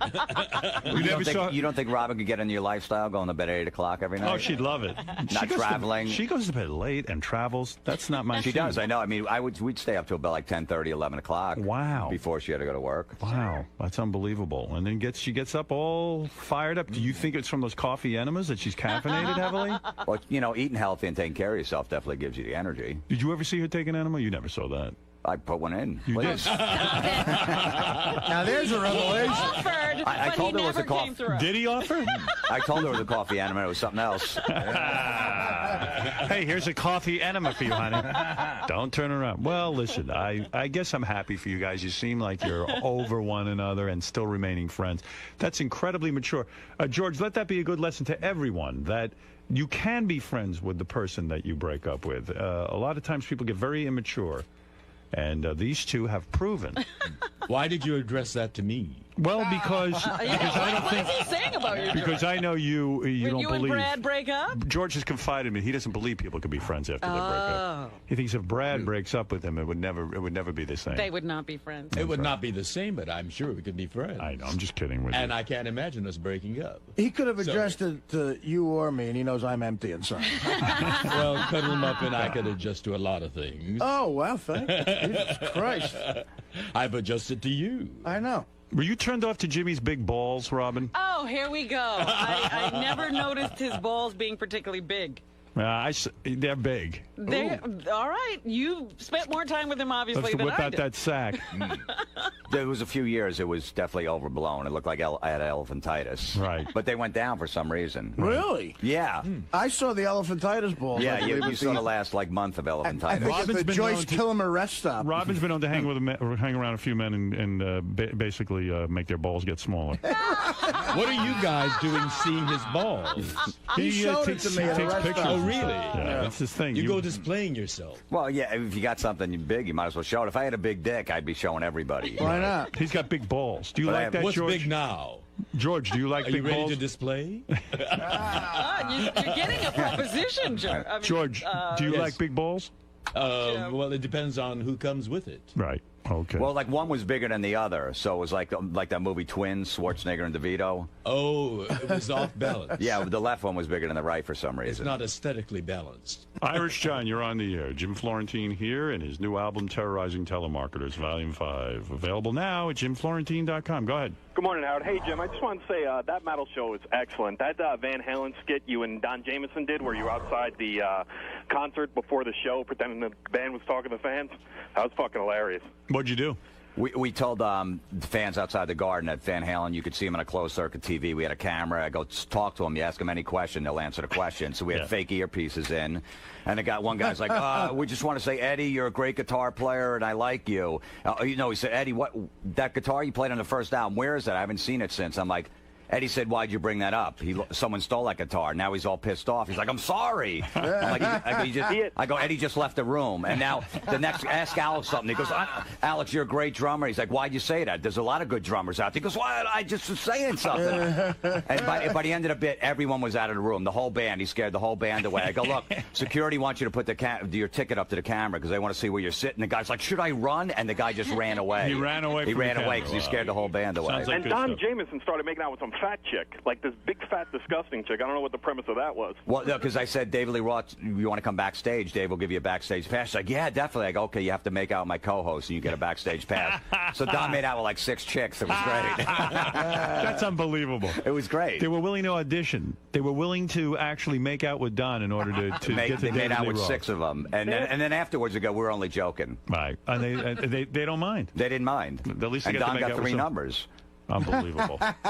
Well, listen, you're a funny guy. There's no question. It's a pleasure having Jim Florentine here. Robin, I could see why you fell in love with the guy. Hey, Howard, You've fallen in love with him I've now. fallen in love with him myself. What is it, Irish John? Hey, Jim did a joke. I seen him in Nokia Theater, and he was talking about the dating sophisticated women and how the women can't figure out that a guy that makes fart jokes and has friends called Stinkfinger, how a relationship like that didn't work out. Was that written? Was Robin the inspiration? No. That was before That sounds like a Robin inspired No, I didn't. thing. That wasn't my joke. No? Oh, did I tell her wrong? I was a little drunk.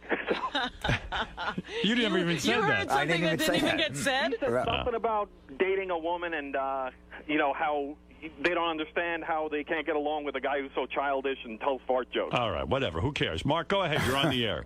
Peace and love, peace and love. Peace and love. Hey, Jim, is it true that once you go black, you never go back? No, that's not true. You went to white? No, I mean, I can. I mean... Who are you dating now? Nobody. I thought you said Look, you had... in this economy? I heard you had sex since Robin. Where'd you hear that? I heard. I heard some things. I'm like, I'm only human. Listen, Robin, too. She has Robin too? what? Robin has had sex since Jim. All right, whatever you say. She Am has? I wrong or am I right? I didn't ask her about I that. don't discuss these things on the air anymore. Well, I'm messing with Jim. Don't, Robin, fuck his head up. Come on. You don't know how to play the game, do you? What game? I'm not playing any game. She does not know how to play. Jim's What? in I here don't saying feel he's like had playing. sex. Well, look, you asked. I'm not going to lie to you. I'm saying, you get him back. I'm enjoying my life. That's all I will tell you. Enjoying All my right. life So you think that she immensely. definitely has? Yeah, I know. Well, I don't know for sure, but I would say 99%. I'm pretty sure. Yeah, me too. Yeah. George?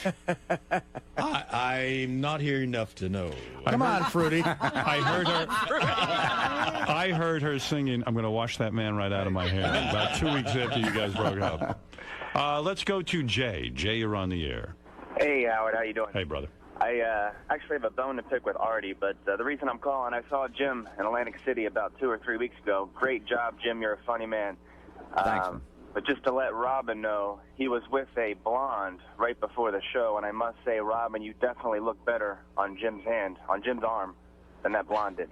This guy's saying that the blonde you were with, Yeah, it wasn't with the blonde. that Robin is hotter than this blonde. The blonde could have been my sister. I had family at the show. We had a All bunch right. of friends. All It right. could have been. You were at the Asian place right before the show.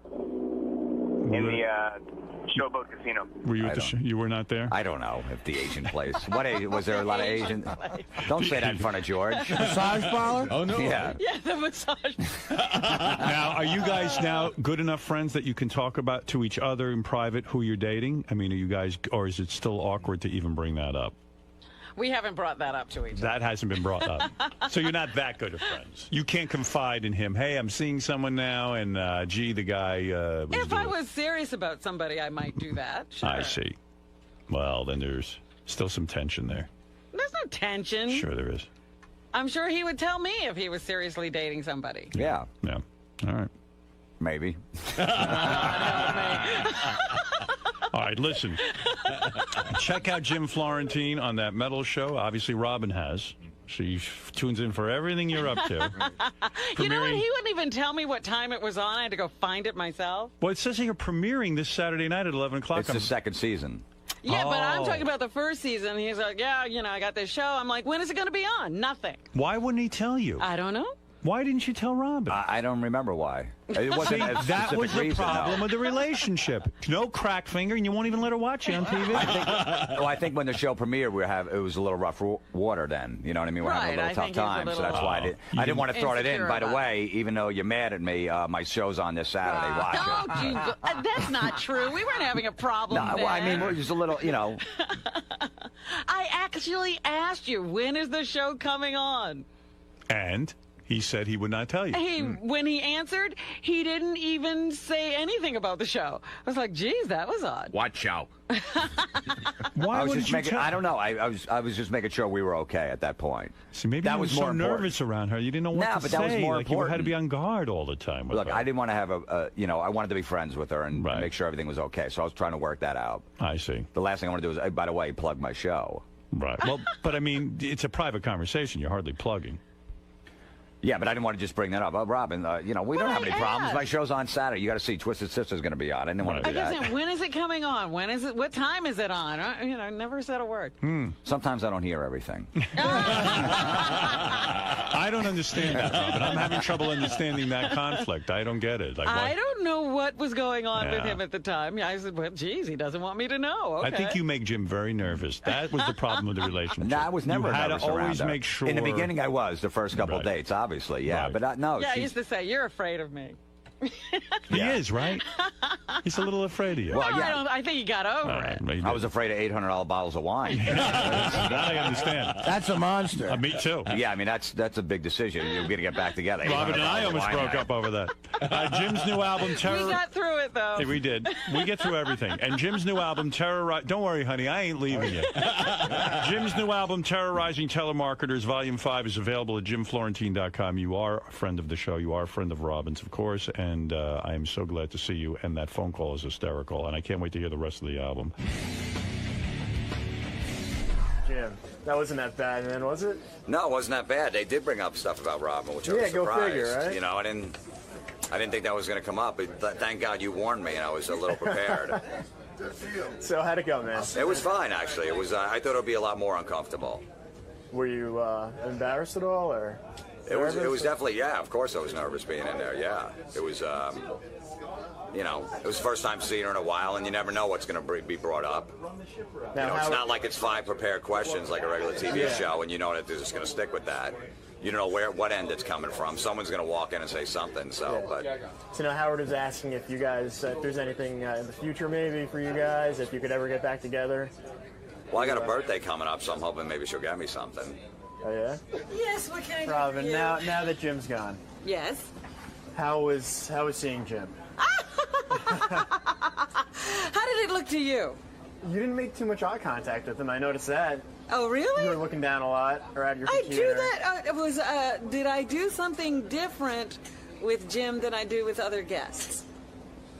I guess not, but... Then that would be your answer. It was just like having any other guest. That can't be true. Why not? Because you guys have a past. So I have a past with a lot of guests that come in here. But you don't have a past with, say, Jimmy Fallon that was on today. No. Not like that. No, I don't. You're right about that. Ah. But why would I treat Jimmy any differently? We see each other. We talk all the time.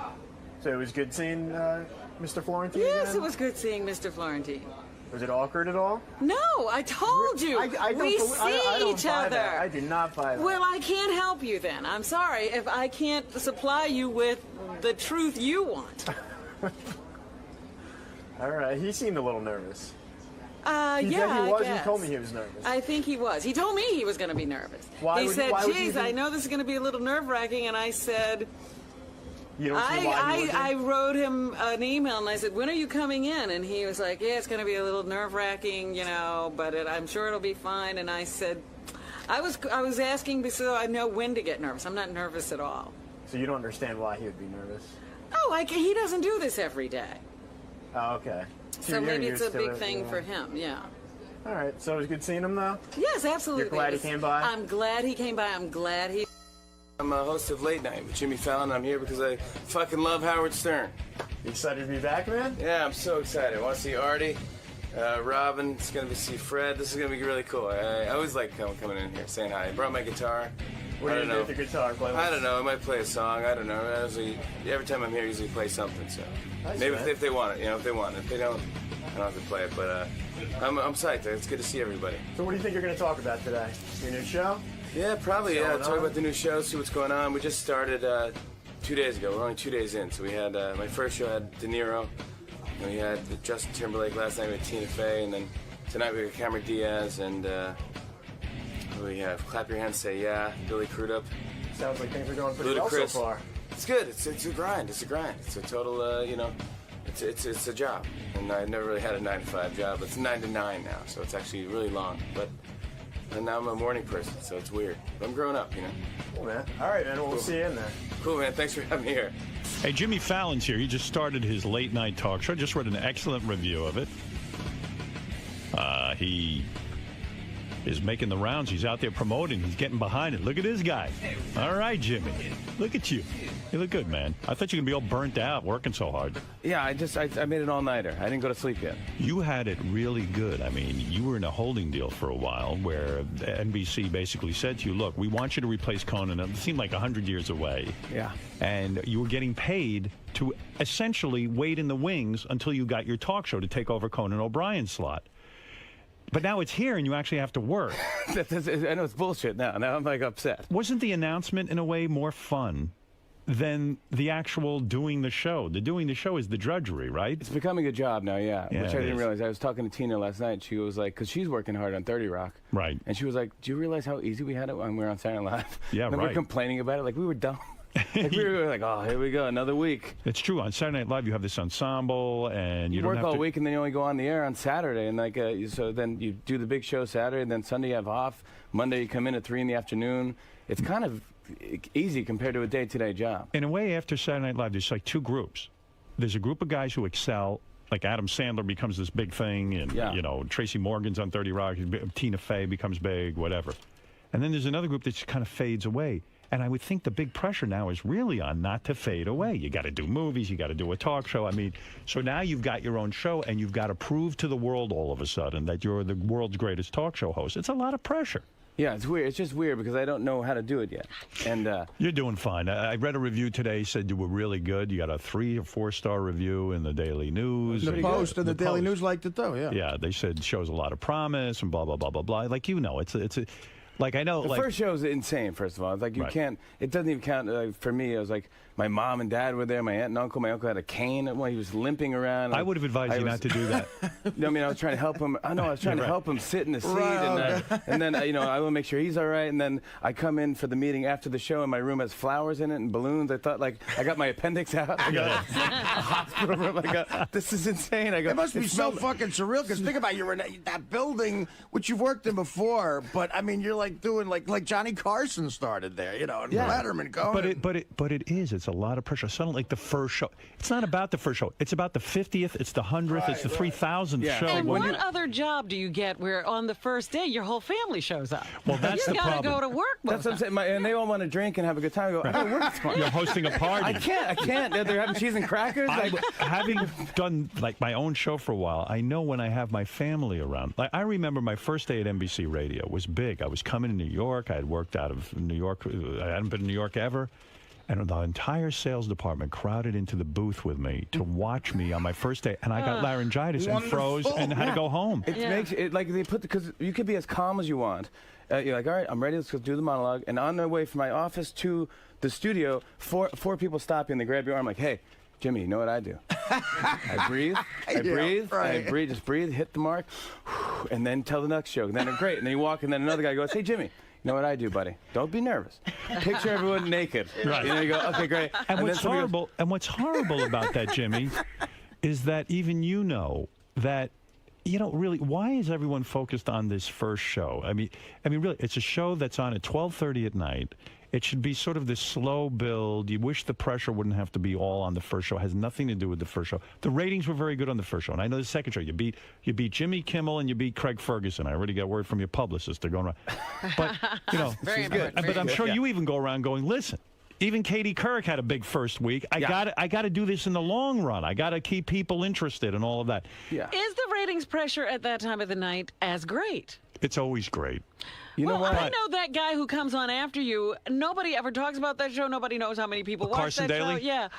I mean, no one even knows he's alive. I mean, 1:30 in the morning. Do you think he's mad at you for getting the Conan slot and not him? Like, it's sort of like the other guy gets to move up. Right. He didn't tell me if he was. Right. He was. I don't think he's mad. He sent me a nice bottle of whiskey, and he said, love your fan. He crossed out and put Tool. I said that was funny. Carson Daly's a nice guy, but as a comedian, I would have been a little aggravated. Sure. You want to see a comic get it, Right. You know? Because Yeah. I mean, that's what it should be. That's why Jimmy got it. I mean, and also, Not a good comedian. Hey, Jimmy, so when you talk about this new job being work, the hardest part for you, I think, is, I mean, okay, the first night you get, and I was talking about it this morning, you get Robert De Niro. And you got Drew Barrymore coming on, and you got this one coming on. Justin Timberlake. And they're you really have to building it up. In order to make this first week dynamic, you had to call these people personally. Yeah. And say, please do my show. Is that not the most embarrassing, horrible aspect of this? It really, yeah. That's I could never make that call. I don't want to do it, and you go, but it's like, do you mind? Like, that's why Tina Fey, which is, God, she is the coolest girl ever. And I said to Tina, she goes, I'll do anything for you. I said, will you do my second show? That's the but wait a tough show second. to When book. you say do anything, you had to pick up the phone. You have her home phone number, and you called her personally. And do you feel like maybe she's saying to herself, "Oh no, he's going to ask me Jimmy's to do the on show"? the phone. Of course, yeah. I sent her an email. I sent her an email, so I don't have to hear her roll her eyes over the phone. Did anyone say no to you? We had a couple people. Like, I think we went out to. You two ended up doing a week on Letterman. Right. Okay. So, I heard Regis was afraid to do your show because he didn't want to offend Letterman, and he's a regular on Letterman. Which is understood. Well, but aren't you freaked out by these booking wars? Did you realize how bad it is? I didn't realize how stupid the whole thing is. I go. Here's the thing about our show. I don't care if you do Kimmel, you do Ferguson, you do Today's Show, Tonight's Show, whatever you want to do. Do me fifth. Work out your kinks and then come do my show. We're about peace. I don't care. Just come on, have a good time. But can you win if you don't have Eye of the Tiger? I do. I understand it. I understand that I like a guest first. When I was on terrestrial radio and I was #1 in the morning, I would say, listen, you don't do my show first. I don't want yesterday's news. I want today's news. You do my show first. I was guilty of doing that because I'm protective. I don't think the people matter in ratings anymore. That doesn't matter. I don't think so. I think it's people watch, like somebody did research, and they said, like, you would get a name, you would get a number, Howard, and Oprah. That's it. Nobody else. It's like, if you get Tom Hanks or if you get Chase Crawford from Gossip Girl, you got the same rating. Number, same number. Right. Doesn't It kind change. of is consistent. So they go, it doesn't matter. It's like, I think it just diminishes throughout the night. So it's like people who watch The Tonight Show just get tired and go to sleep. It's the same people that were watching Biggest Loser. Some guy brought this up in the paper, and I have to agree. Why is it like, okay, I know Robert De Niro is a big actor and all that, but he is a notorious bad guest. He goes on, the guy doesn't give you anything, he won't say anything. It's like, and here you are saying to America, I've now got to prove my interviewing skills to you. I want to say America on my first show. I can sit, and Justin Timberlake was great. He'll sit there, he'll give you feedback. He's an entertainer, Right, he's an entertainer, gets it. Why is it so important to get Robert De Niro when you know he's going to be bad?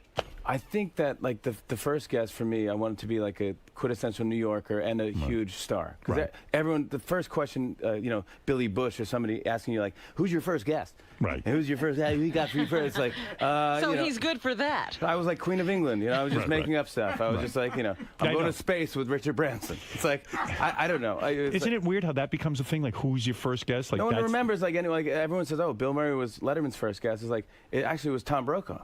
Was it? And then Bill Murray. That's right. So it was like, but no one remembers that. And like Billy Crystal and Shanice was Jay Leno's first guest. Right. Shanice. Who cares? Yeah, who cares? I mean, who is Shanice? Yeah, She's gone already. She's out of show business. She had the one great song, and I'll have her. Now we're booking her on our show. That's how good her career's gone. How do you get De Niro? Do you know him personally? I did. I worked with him Saturday Night Live. Right. This was like 6 years ago, and we had fun. He's a really cool guy. He's okay, like really but when fun. you worked with him on Saturday Night Live, was it so much fun that he said to you, Jimmy, I want you to take my home phone number and you have it and call me from time to time and we're going to talk? It wasn't that close a relationship. No. Even running into him, it's just like, hi. Right. And then he walks away. The door's closed. I'm stuck in a room with Judd Desch and all the guys from Animal House. So how does this come about? You had to call him personally, right? I had, I actually used Lorne a little bit too. I'm like, Lorne Michaels. Can we call Jane Rosenthal, which is De Niro's partner? Right. I'm like, can you ask if Robert De Niro would come on? And they said, yeah, he'd love to. He'd be honored. Wow. Like, right off the bat. And he's got nothing to plug. And I was like, that's cool. And we did this bit. It was silly, but we did like a fake movie that we were in that never got released. But what we did was, if you're in the studio, we did it live. Right. In front of a screen, like a green screen. Like a Saturday Night Live sketch. Exactly. Right. So the audience loved it. Probably people at home didn't understand what it was all about. That's good. So 200 people enjoyed it. 2.4 million people thought it sucked. So do you find now that you are obsessing on each show? Do you go back and watch it personally? I tried. The last 2 nights, I can't stay up. I'm up since, from 8 in the morning till, I leave the studio at probably around 9 o'clock the last 2 nights. Is that insanity? I mean, are you having any personal life? I mean, you're a married guy. Do you see your wife at all? My wife is good. I see her. We check in. We say hi to each other. She's in the bed. Are you a guy who exercises daily? I have a treadmill in my dressing room. Yeah, I'm saying it sounds like so now you're like closeted. You don't even see the outside. I have no idea what's going on in the world. Are we at war? Still have no idea what's happening. Conan did look pale. But you got to figure this is going to get more normal at some point where you're not there from 8 in the morning till taping time, right? I think that's the way it's got to be for the first while. I think for the first year, that's the way I'm going to do it. I'm going to go crazy for the first year. I mean, like, I already told my wife, like, on weekends I'm doing stand-up, and, like, I'm really not going to take any days off. I was going to ask you, you're going to go, still go out to the clubs as well. I'm going to try to, like, Why? do, like, because I think it helps me stay loose and oiled up.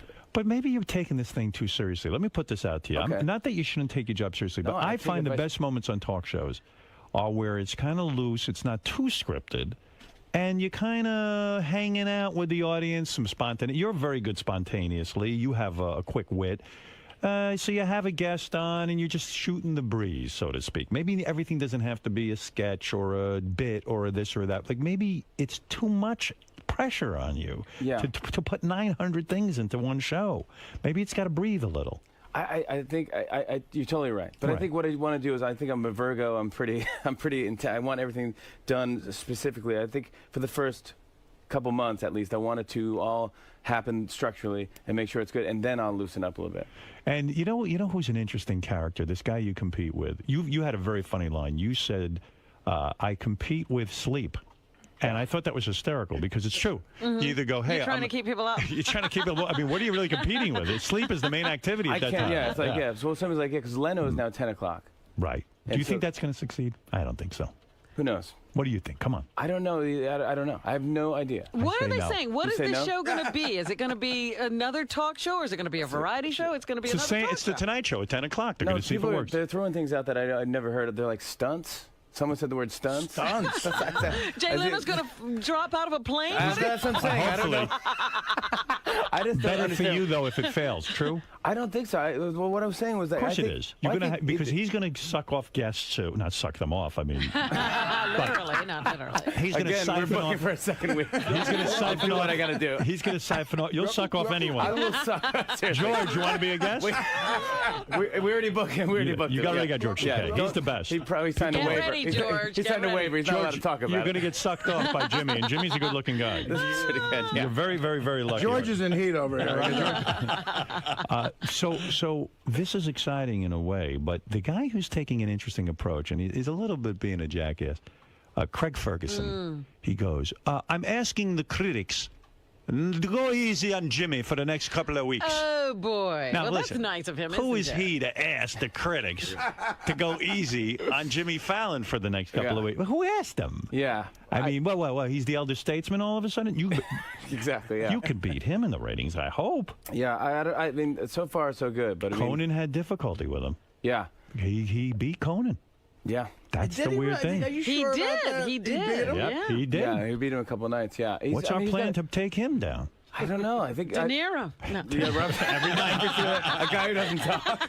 We're getting Marcel's coming. I'm going to interview mimes all week. That's going to be tough. You got to beat Craig Ferguson. You got to. You're an American. You speak the language better. What he's doing is kind of cool because he's not really doing a monologue, which he comes out and he just tells a story about what is this going Britney Spears. I dated the girl, and he tells a story about something. You go, that's kind of cool. Next thing you know, 10 minutes are passed. You go, that was pretty cool. By the way, that's very funny. Would you go out tonight on your show and do Craig Ferguson. Yeah, just do a Scottish accent and go, Britney Spears. This is what She's on America tour. wants. I don't get it. With the circus. She's got the circus. Where's the midgets? 3 rings. That's what she had. She got married 3 times. She had 3 rings. You should just make fun of his show the night before the entire time. I do his monologue? Yeah, right. Just make fun of it. I'd like to see you do that. He sent me a basket yesterday with all Scottish food, and he said the card said, "Fuck off to your own country."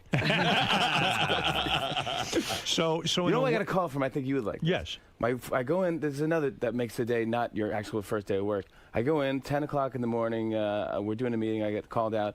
I have a phone call from Dick Cavett.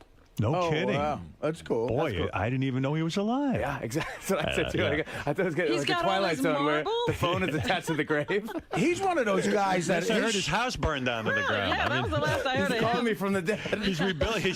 Listen, a phone line fell on my grave, and I'm able to communicate with You're you. a bad man. Jimmy You're a Fallon. bad I heard man. he's going into late night. No, I know Dick Cavett very well. Hey, what a great guy. We had like Yeah. a 20, and I actually been watching all those DVDs. I've watched I watched Merv Don't Griffin. take any of his advice. That Jimmy, show bad was news. tricky. That was Fred. He does great impressions. Fred, for show him. It God's wasn't really sakes. Dick Cavett. Listen, Jimmy, try not to let them get to you. Don't harbor perfect. non-horribundum, which means don't let the bastards wear you down. He's saying that. That was told to me by Dame Edith Evans, who I believe was on the stage of the Old Vic Theater in This is insane. 1932. Yeah, it was not Dick Cavett. Oh man, Dick Cavett. Dick well, it Cavett, for sounded those like- of you who don't know, was a talk show host who went up Yeah. against Johnny Carson. Don't take his advice. I think he lost. He was in the he ratings. lost all the time. But the show was tricky. But I was asking him, do you remember the fire engine would go off in the middle of his interview? It's like his studio was next to a firehouse. Right. Yeah. It's bizarre. Bill Cosby's the interview is like, well, then my son would close the door, and then you hear.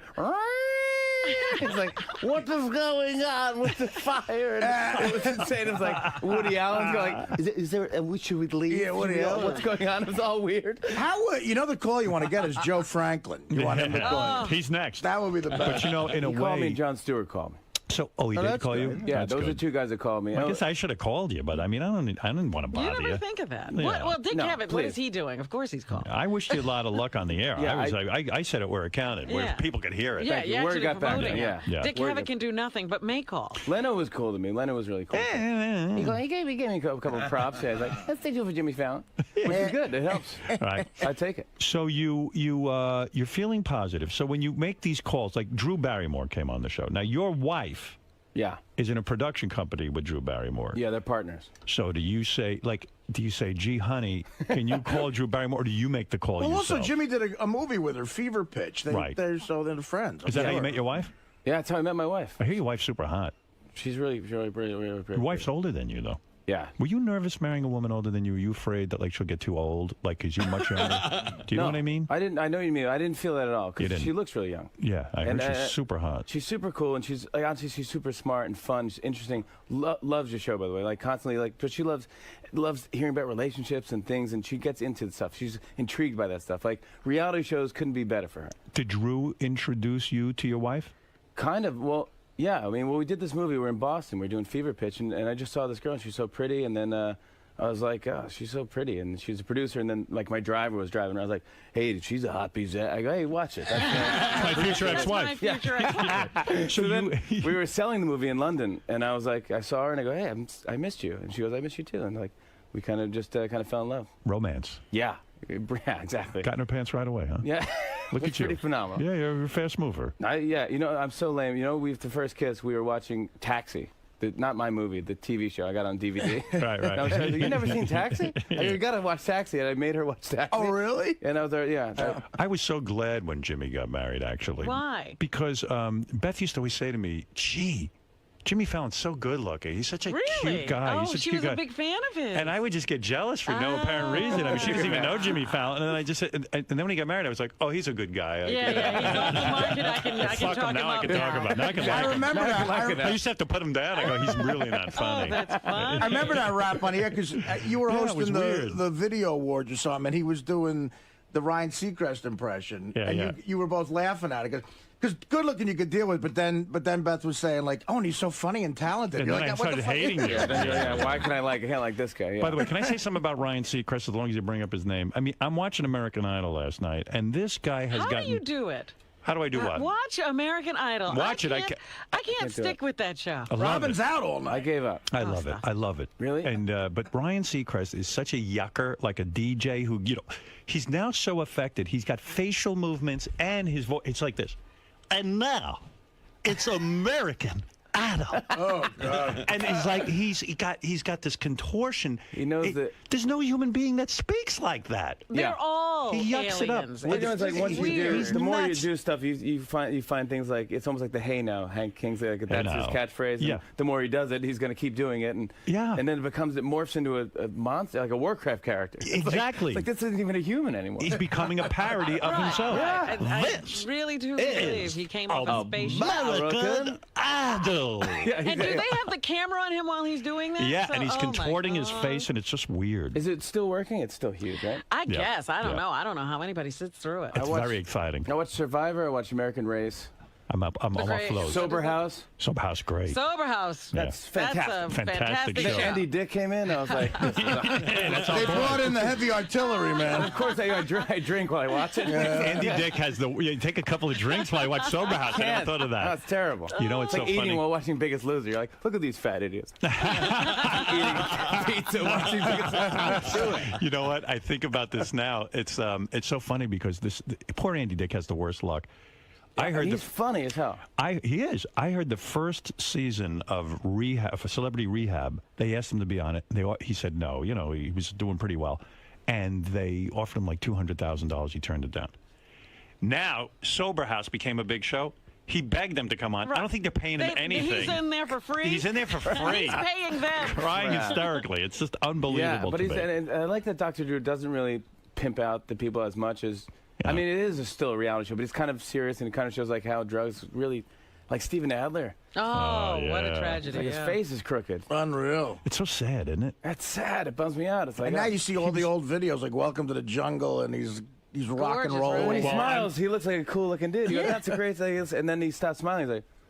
Yeah, it's like Bill Murray from Caddyshack. Right. I'm so not profound. Like I try to find something profound in this. I'm sitting there watching it with Beth, and I'll go, "That guy used to be the drummer of Guns N' Roses, and now look at him." Now, there's nothing profound about that. There's no movement there. There's no movement. I'm waiting to come up with something about that. Guy used to be J.J. French from Twisted Sister. Yeah, well, he's still J.J. French. Okay. So when you got him, so the new talk show, it's all very exciting and stuff, but you could almost have a nervous breakdown from. It's almost too much excitement. You just want it to settle down. Have you had to fire anyone yet on your staff? No. Nothing. That's in a couple of weeks. You know, a couple of weeks. Shake up. I don't think Jimmy has that in him. I think he let a guy keep fucking up. Well, we'll let Lorne Michaels do something. Somebody else do. Lorne fires people. Yeah, I go like, "Hey, great to see you again, Doug," and then I just know he's leaving. Yeah, I'm the worst at fire. Whoever fucks up, I don't care. Just do you ever do it? Do you ever? No, I can't fire him. He lets me sleep here. Yeah, Artie falls asleep on the show. I should fire him.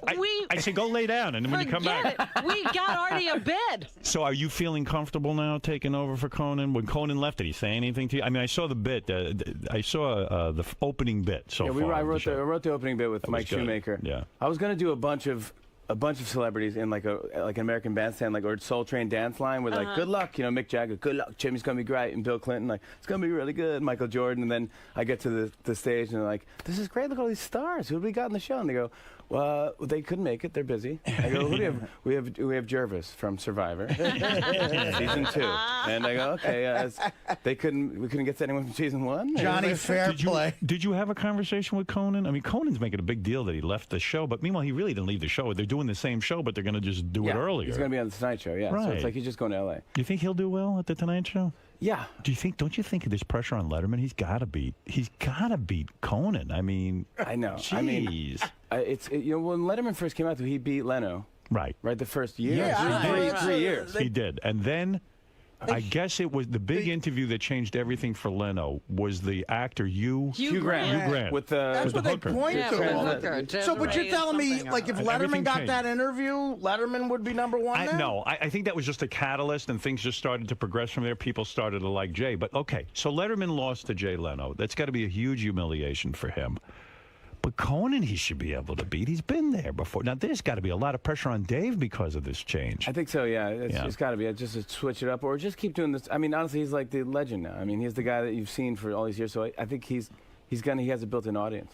How does Lorne Michaels always get to be the producer? Like, he found Conan. Does he own the people who do Saturday Night? Yeah, like why does Lorne get to do that? Well, I think he gets kind of like first dibs, you know. It's like It's like, and he did Conan, and it just ended up. You know what happened is I heard the story that Conan's ratings were terrible. The critics hated him. Everybody hated him. This guy got hit by everybody. They did, yeah. And then someone at I forget at NBC went to their kids in college.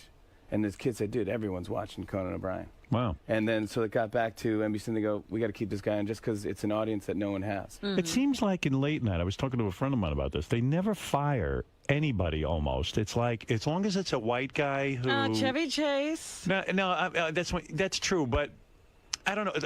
I don't know. It just seems like if you hang in... it's Fox that fires people. Joan Rivers, Chevy Fox Chase, gets rid of everyone. Magic Johnson. Fox hires you. You can make a reality show. Here's your talk show. Everyone has it for a week. Aside from Fox, though, Fox hires you, and then what they do is they build you up that you're the second coming of Christ, and then when they fire you, they distance themselves from you in 2 seconds and You're go... a horror. Yeah, don't even come back. You're not welcome. Right. But I mean, yeah, there's a bunch of talk shows. Magic Johnson, Keenan Ivory Wayne's had a show. Oh, that's right. Yeah. Are you going to check the ratings every night? Are you going to become obsessed with that? No, but you know it's funny that because everyone else, it's the same thing. You control yourself. You can control yourself, but you can't control other people. Right. So then people come up to you and they go, ratings.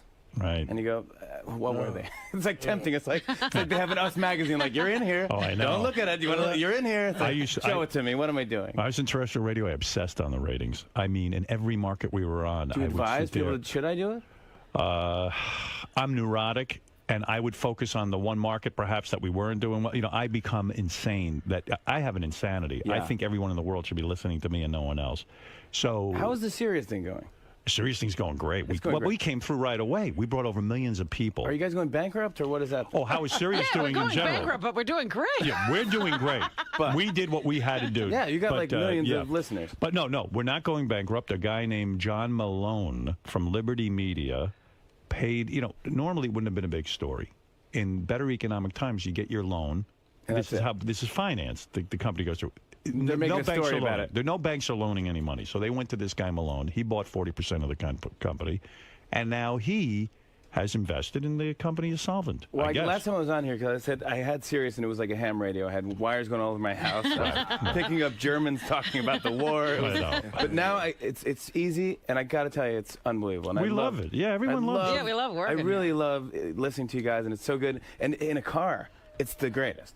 But I only listen to like 4 stations. Yeah, me too. Everybody has their 4. Everyone has their 4, You right. don't need 300. Right. Why? Well, because there's a guy who does need NASCAR. I don't know. Exactly. That's true. Everyone's got the guy who has NASCAR was one of his 4. Yeah. Have you had to turn down any friends who think they should be on your show to help you out? I know it's going to come up. That's going to be awkward. that's going to happen. Yeah. Someone said that Leno's, like, if people ask, friends of him ask him, he goes, yeah, talk to my booking people. Yeah, well, yeah, like Sandra Bernhard. Sandra Bernhard has said to me, like, I don't get it. Jay doesn't have me on. We have Sandra on all the time, and she's a great guest. You should have her on.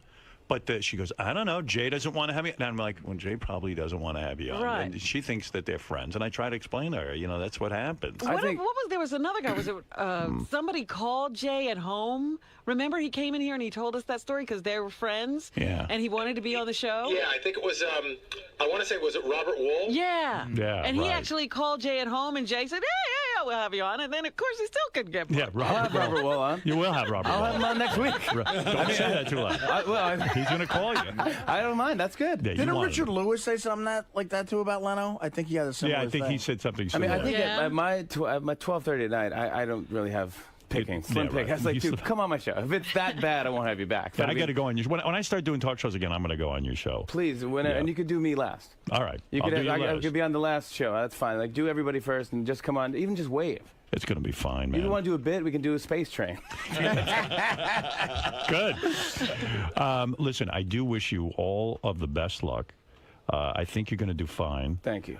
Listen, you're a seasoned pro. You're used to being on TV. And all this nonsense, don't even pay attention to the ratings at first. Just concentrate on what it is you're doing. You should be able to beat Craig Ferguson. I don't see how you can't, but come on. What do I know? You should be able to do this. He's getting a little full of himself. He's beginning to Yeah. think he's God's gift to show business. You must beat him. All right, cool. All right. That's right. Help me, Obi-Wan. You're my only hope. Well, here's a guy who says he likes your new show, Matt. Matt, go ahead. Watch Late Night with Jimmy Fallon, weeknights, 12:35 on NBC. And check out Jimmy's website at latenightwithjimmyfallon.com. He's doing a lot of interactive stuff, trying to appeal to the young people. Matt, Hey go now, ahead. Howard. Hey, go ahead. Hey, Jimmy, love you. Loved you on SNL. Love Fever Pitch. Okay. Any thought of having Howard as your first guest? I mean, who better than Howard? And you're in New York. Well, he already had his first guest. By the way, your band is they're the Roots. The Roots, yes. They're insane. They're so sick. But don't feel pressure to have to use them like in bits and all that stuff. Right. Because I know they're a band that actually has had commercial success and stuff, but you got to start ignoring them. But what if it That's the other works to thing. play off of them? A little bit. That guy's got a great look for sketches. Yeah. But I want Jimmy not to feel that pressure. Jimmy's a nice guy. He feels the pressure to bring everybody into the party. It's funny about that- you, man. I know, because you feel like, you got to be... Yeah, In a way, you almost wish you had like a shitty little band that you could ignore and let them do their thing. Honestly, this guys can save me, because sometimes where I'm like, this is rough. They can just play good, and they go like, okay, good. Like the audience stays happy. So like, Yeah. at least we're getting this. I mean, we can look at them. They're so tight and good. So it's like, even just the warm up alone, is sick. Who suggested the Roots? Lorne? My friend Neil Brennan, who worked on Chappelle's show, a comedian. And are you going to do that bass line during the jokes? Artie was on Letterman last night, and when Artie hits a joke, it would, ooh. I don't do that. I don't like that. It almost hurts me. I feel it. You're not going to allow the band to play that bass thing where it goes, ooh. It's almost like the old rim shot. It's the new rim shot. It's a baseline rim shot. Yeah. Good. I'm glad Maybe you I'll get a keyboard going. Come up with a new sound. A new instrument. Boing. A kazoo. It's just kind of rude, because where you do like a good joke, you're like, oh, really? I got a brrrr. It's like, just have some guy go. Are you able to have sex with your wife? Like, you're so busy now planning the show and you're so consumed. Are you just like, has your sex life gone down the tubes with your wife? Well, it's only the second show on. So, right, I mean, all the right preparation and all that. Yeah, things are going good. When's the last time you had her? This is When's the last time you made love? We, What? We made You can't even remember. I can. This is great. You can. All right. It was a balmy night. We were in. What was she wearing? Turning into a romance novel. It was in Georgia. I'm being serious. Download it. It was a It's all balmy good. night. It's all good. It's all good. I get embarrassed talking about stuff. Really, like that, but even a boxer, they say before the big fight, don't have Don't sex sex. for 3 days or something like that. Well, I have a lot of time. I go in the office at 8 o'clock, from 8 to thing, and then after the show, it's freebie. All right. So, but things are okay with the marriage. It's fantastic. I can't even recommend it anymore. All right, one more phone call, and then I'll let you out of here, because you actually have to go work now and like put together I'm a right show. across the street, though. I forgot how close we are. Oh, that's good. Who's your guest tonight? We have Cameron Diaz. See? Oh, wow. Big That's names. big. Still big names. And you know what you ought to do? If she walks out in a shitty outfit like pants, Send her back. send her back in and say, you know what, we have outfits. You ought to, this is my, I swear I'm not kidding Oh, you. you have a great idea You here. say to her, listen, we have a professional stylist backstage. We have mini skirts. We have high heels. In your size, please put something hot on. And she has a rack, and she just wheels it out. Or just take out a pair of scissors and cut her pants off. This is ridiculous. This outfit is not good. But you know what I find? I find hot chicks are normally the worst guests. Except for TV, if they come out in something hot, I'll sit there and watch the whole goddamn interview. I don't care. Now and then you watch Letterman, and you see his eyes just glaze over, and she's like, okay. Right. And you go, right, Artie? I mean, Cameron Diaz, nice girl. I'm sure you're friends with her personally because you know Drew Barrymore and all that. Yeah. But well, if she comes out in pants, what are we doing? Yeah. I mean, it's like talking to a wall. Yeah, exactly. But maybe she'll set the bar. Do you have a game plan with her at all? I think we might. We're just gonna talk. We might do a dance off. Because she looks really sexy dancer. Oh, that I would like to see. But then she has to wear an outfit because, you need to have the flair. You get her in a Dancing with the Stars type of. Oh, boy, now you're thinking like a guy. Right, I'm doing it, right? I like it. But I sneak it in so people don't think I'm thinking like a guy. And I'm tuning in then. You're saying you're going to do a dance thing with her where she wears a sexy little dance outfit. I don't know what her And you'll outfit's going to dip be, her. but we're going to have a dance off almost like horse. where she dances, I do a move, and she doesn't move. Oh, I love that. And she got to beat me. That's good. Yeah, that way you can avoid talking to her. Yeah. Do you party with her? Do you know her personally? Yeah, I go out now and then we see her. Yeah, she hangs out with Drew and Nancy. Did you have to call her, or did? Yeah, I did. You did. Yeah. You called her home phone number. Another favor, yeah. Can you do me a favor? And then did she? Again, over the phone, I can't hear people roll their eyes, but she was probably like, ah. But I think she was like, I'll do anything. How about a wet T-shirt contest? What do you think of her? I like that. Yeah, I mean, I'll ruin the show. With the hose at the back of the studio. Yeah, you just hose her down every Hosing down, yeah. Could you realize that my talk show would last about a day? And you'd have no guests. Let me fill in for you tonight. Yeah. Just say, listen, Jimmy was burnt out. Oh, my God. He needs to go By the home. way, if you ever want to do that, you want to come out and just do the monologue even. I want to come out and be, yes. I want to come out. Would that scare the guests to death? I just want to be part of the Cameron And Diaz. don't tell the guests? Yes. Don't tell the guests. Yes. Go, by the way, Jimmy couldn't make it. Julian's Howard Stern. And the monologue is I'm this. outta here. Hey, guys, Cameron Diaz thinks she's speaking to Jimmy. When she comes out, we're going to hose her down. This is going to be the best show ever. We got a 50 share. I'm telling you. You'll be in. That's great. Let me do your dirty work. All right, that's what I'm saying. You know what I'm Then I saying? don't look like the bad guy. Not your fault. I Let me just say take it. I have mercury poison. I've been playing the band my whole life. You can come in and then save them. They'll be, oh, thank God you came back, Jimmy. Yeah, exactly. They want me back. I'll tell you what. I'm friends with Jimmy Kimmel, as a matter of fact. I love that dude. He's a been great great guy. to me. He's a great guy. Yep. And a very caring guy, and not caught up in all the competition and all that He stuff. sent me a good email. He said, "Don't sweat it. Don't sweat it." Yeah, and I mean, he started out. He had to make adjustments. Remember, he started out.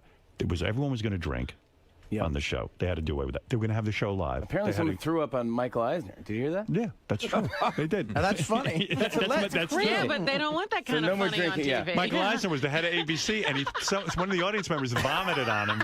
Great idea, Jimmy. I mean, and the bad thing is they didn't get it on tape. That was I know. that would've been ratings. He was the head of Disney. He was head of the company that owned ABC. Yeah, it's great. It's insane. But yeah, he had no tie at one point. He did the guy with the tie. Then he did, Yeah. So he switched it up a little bit. But I think honestly, you evolve. Like during the Christmas break, I listened to the best of Howard and the history of Howard. It was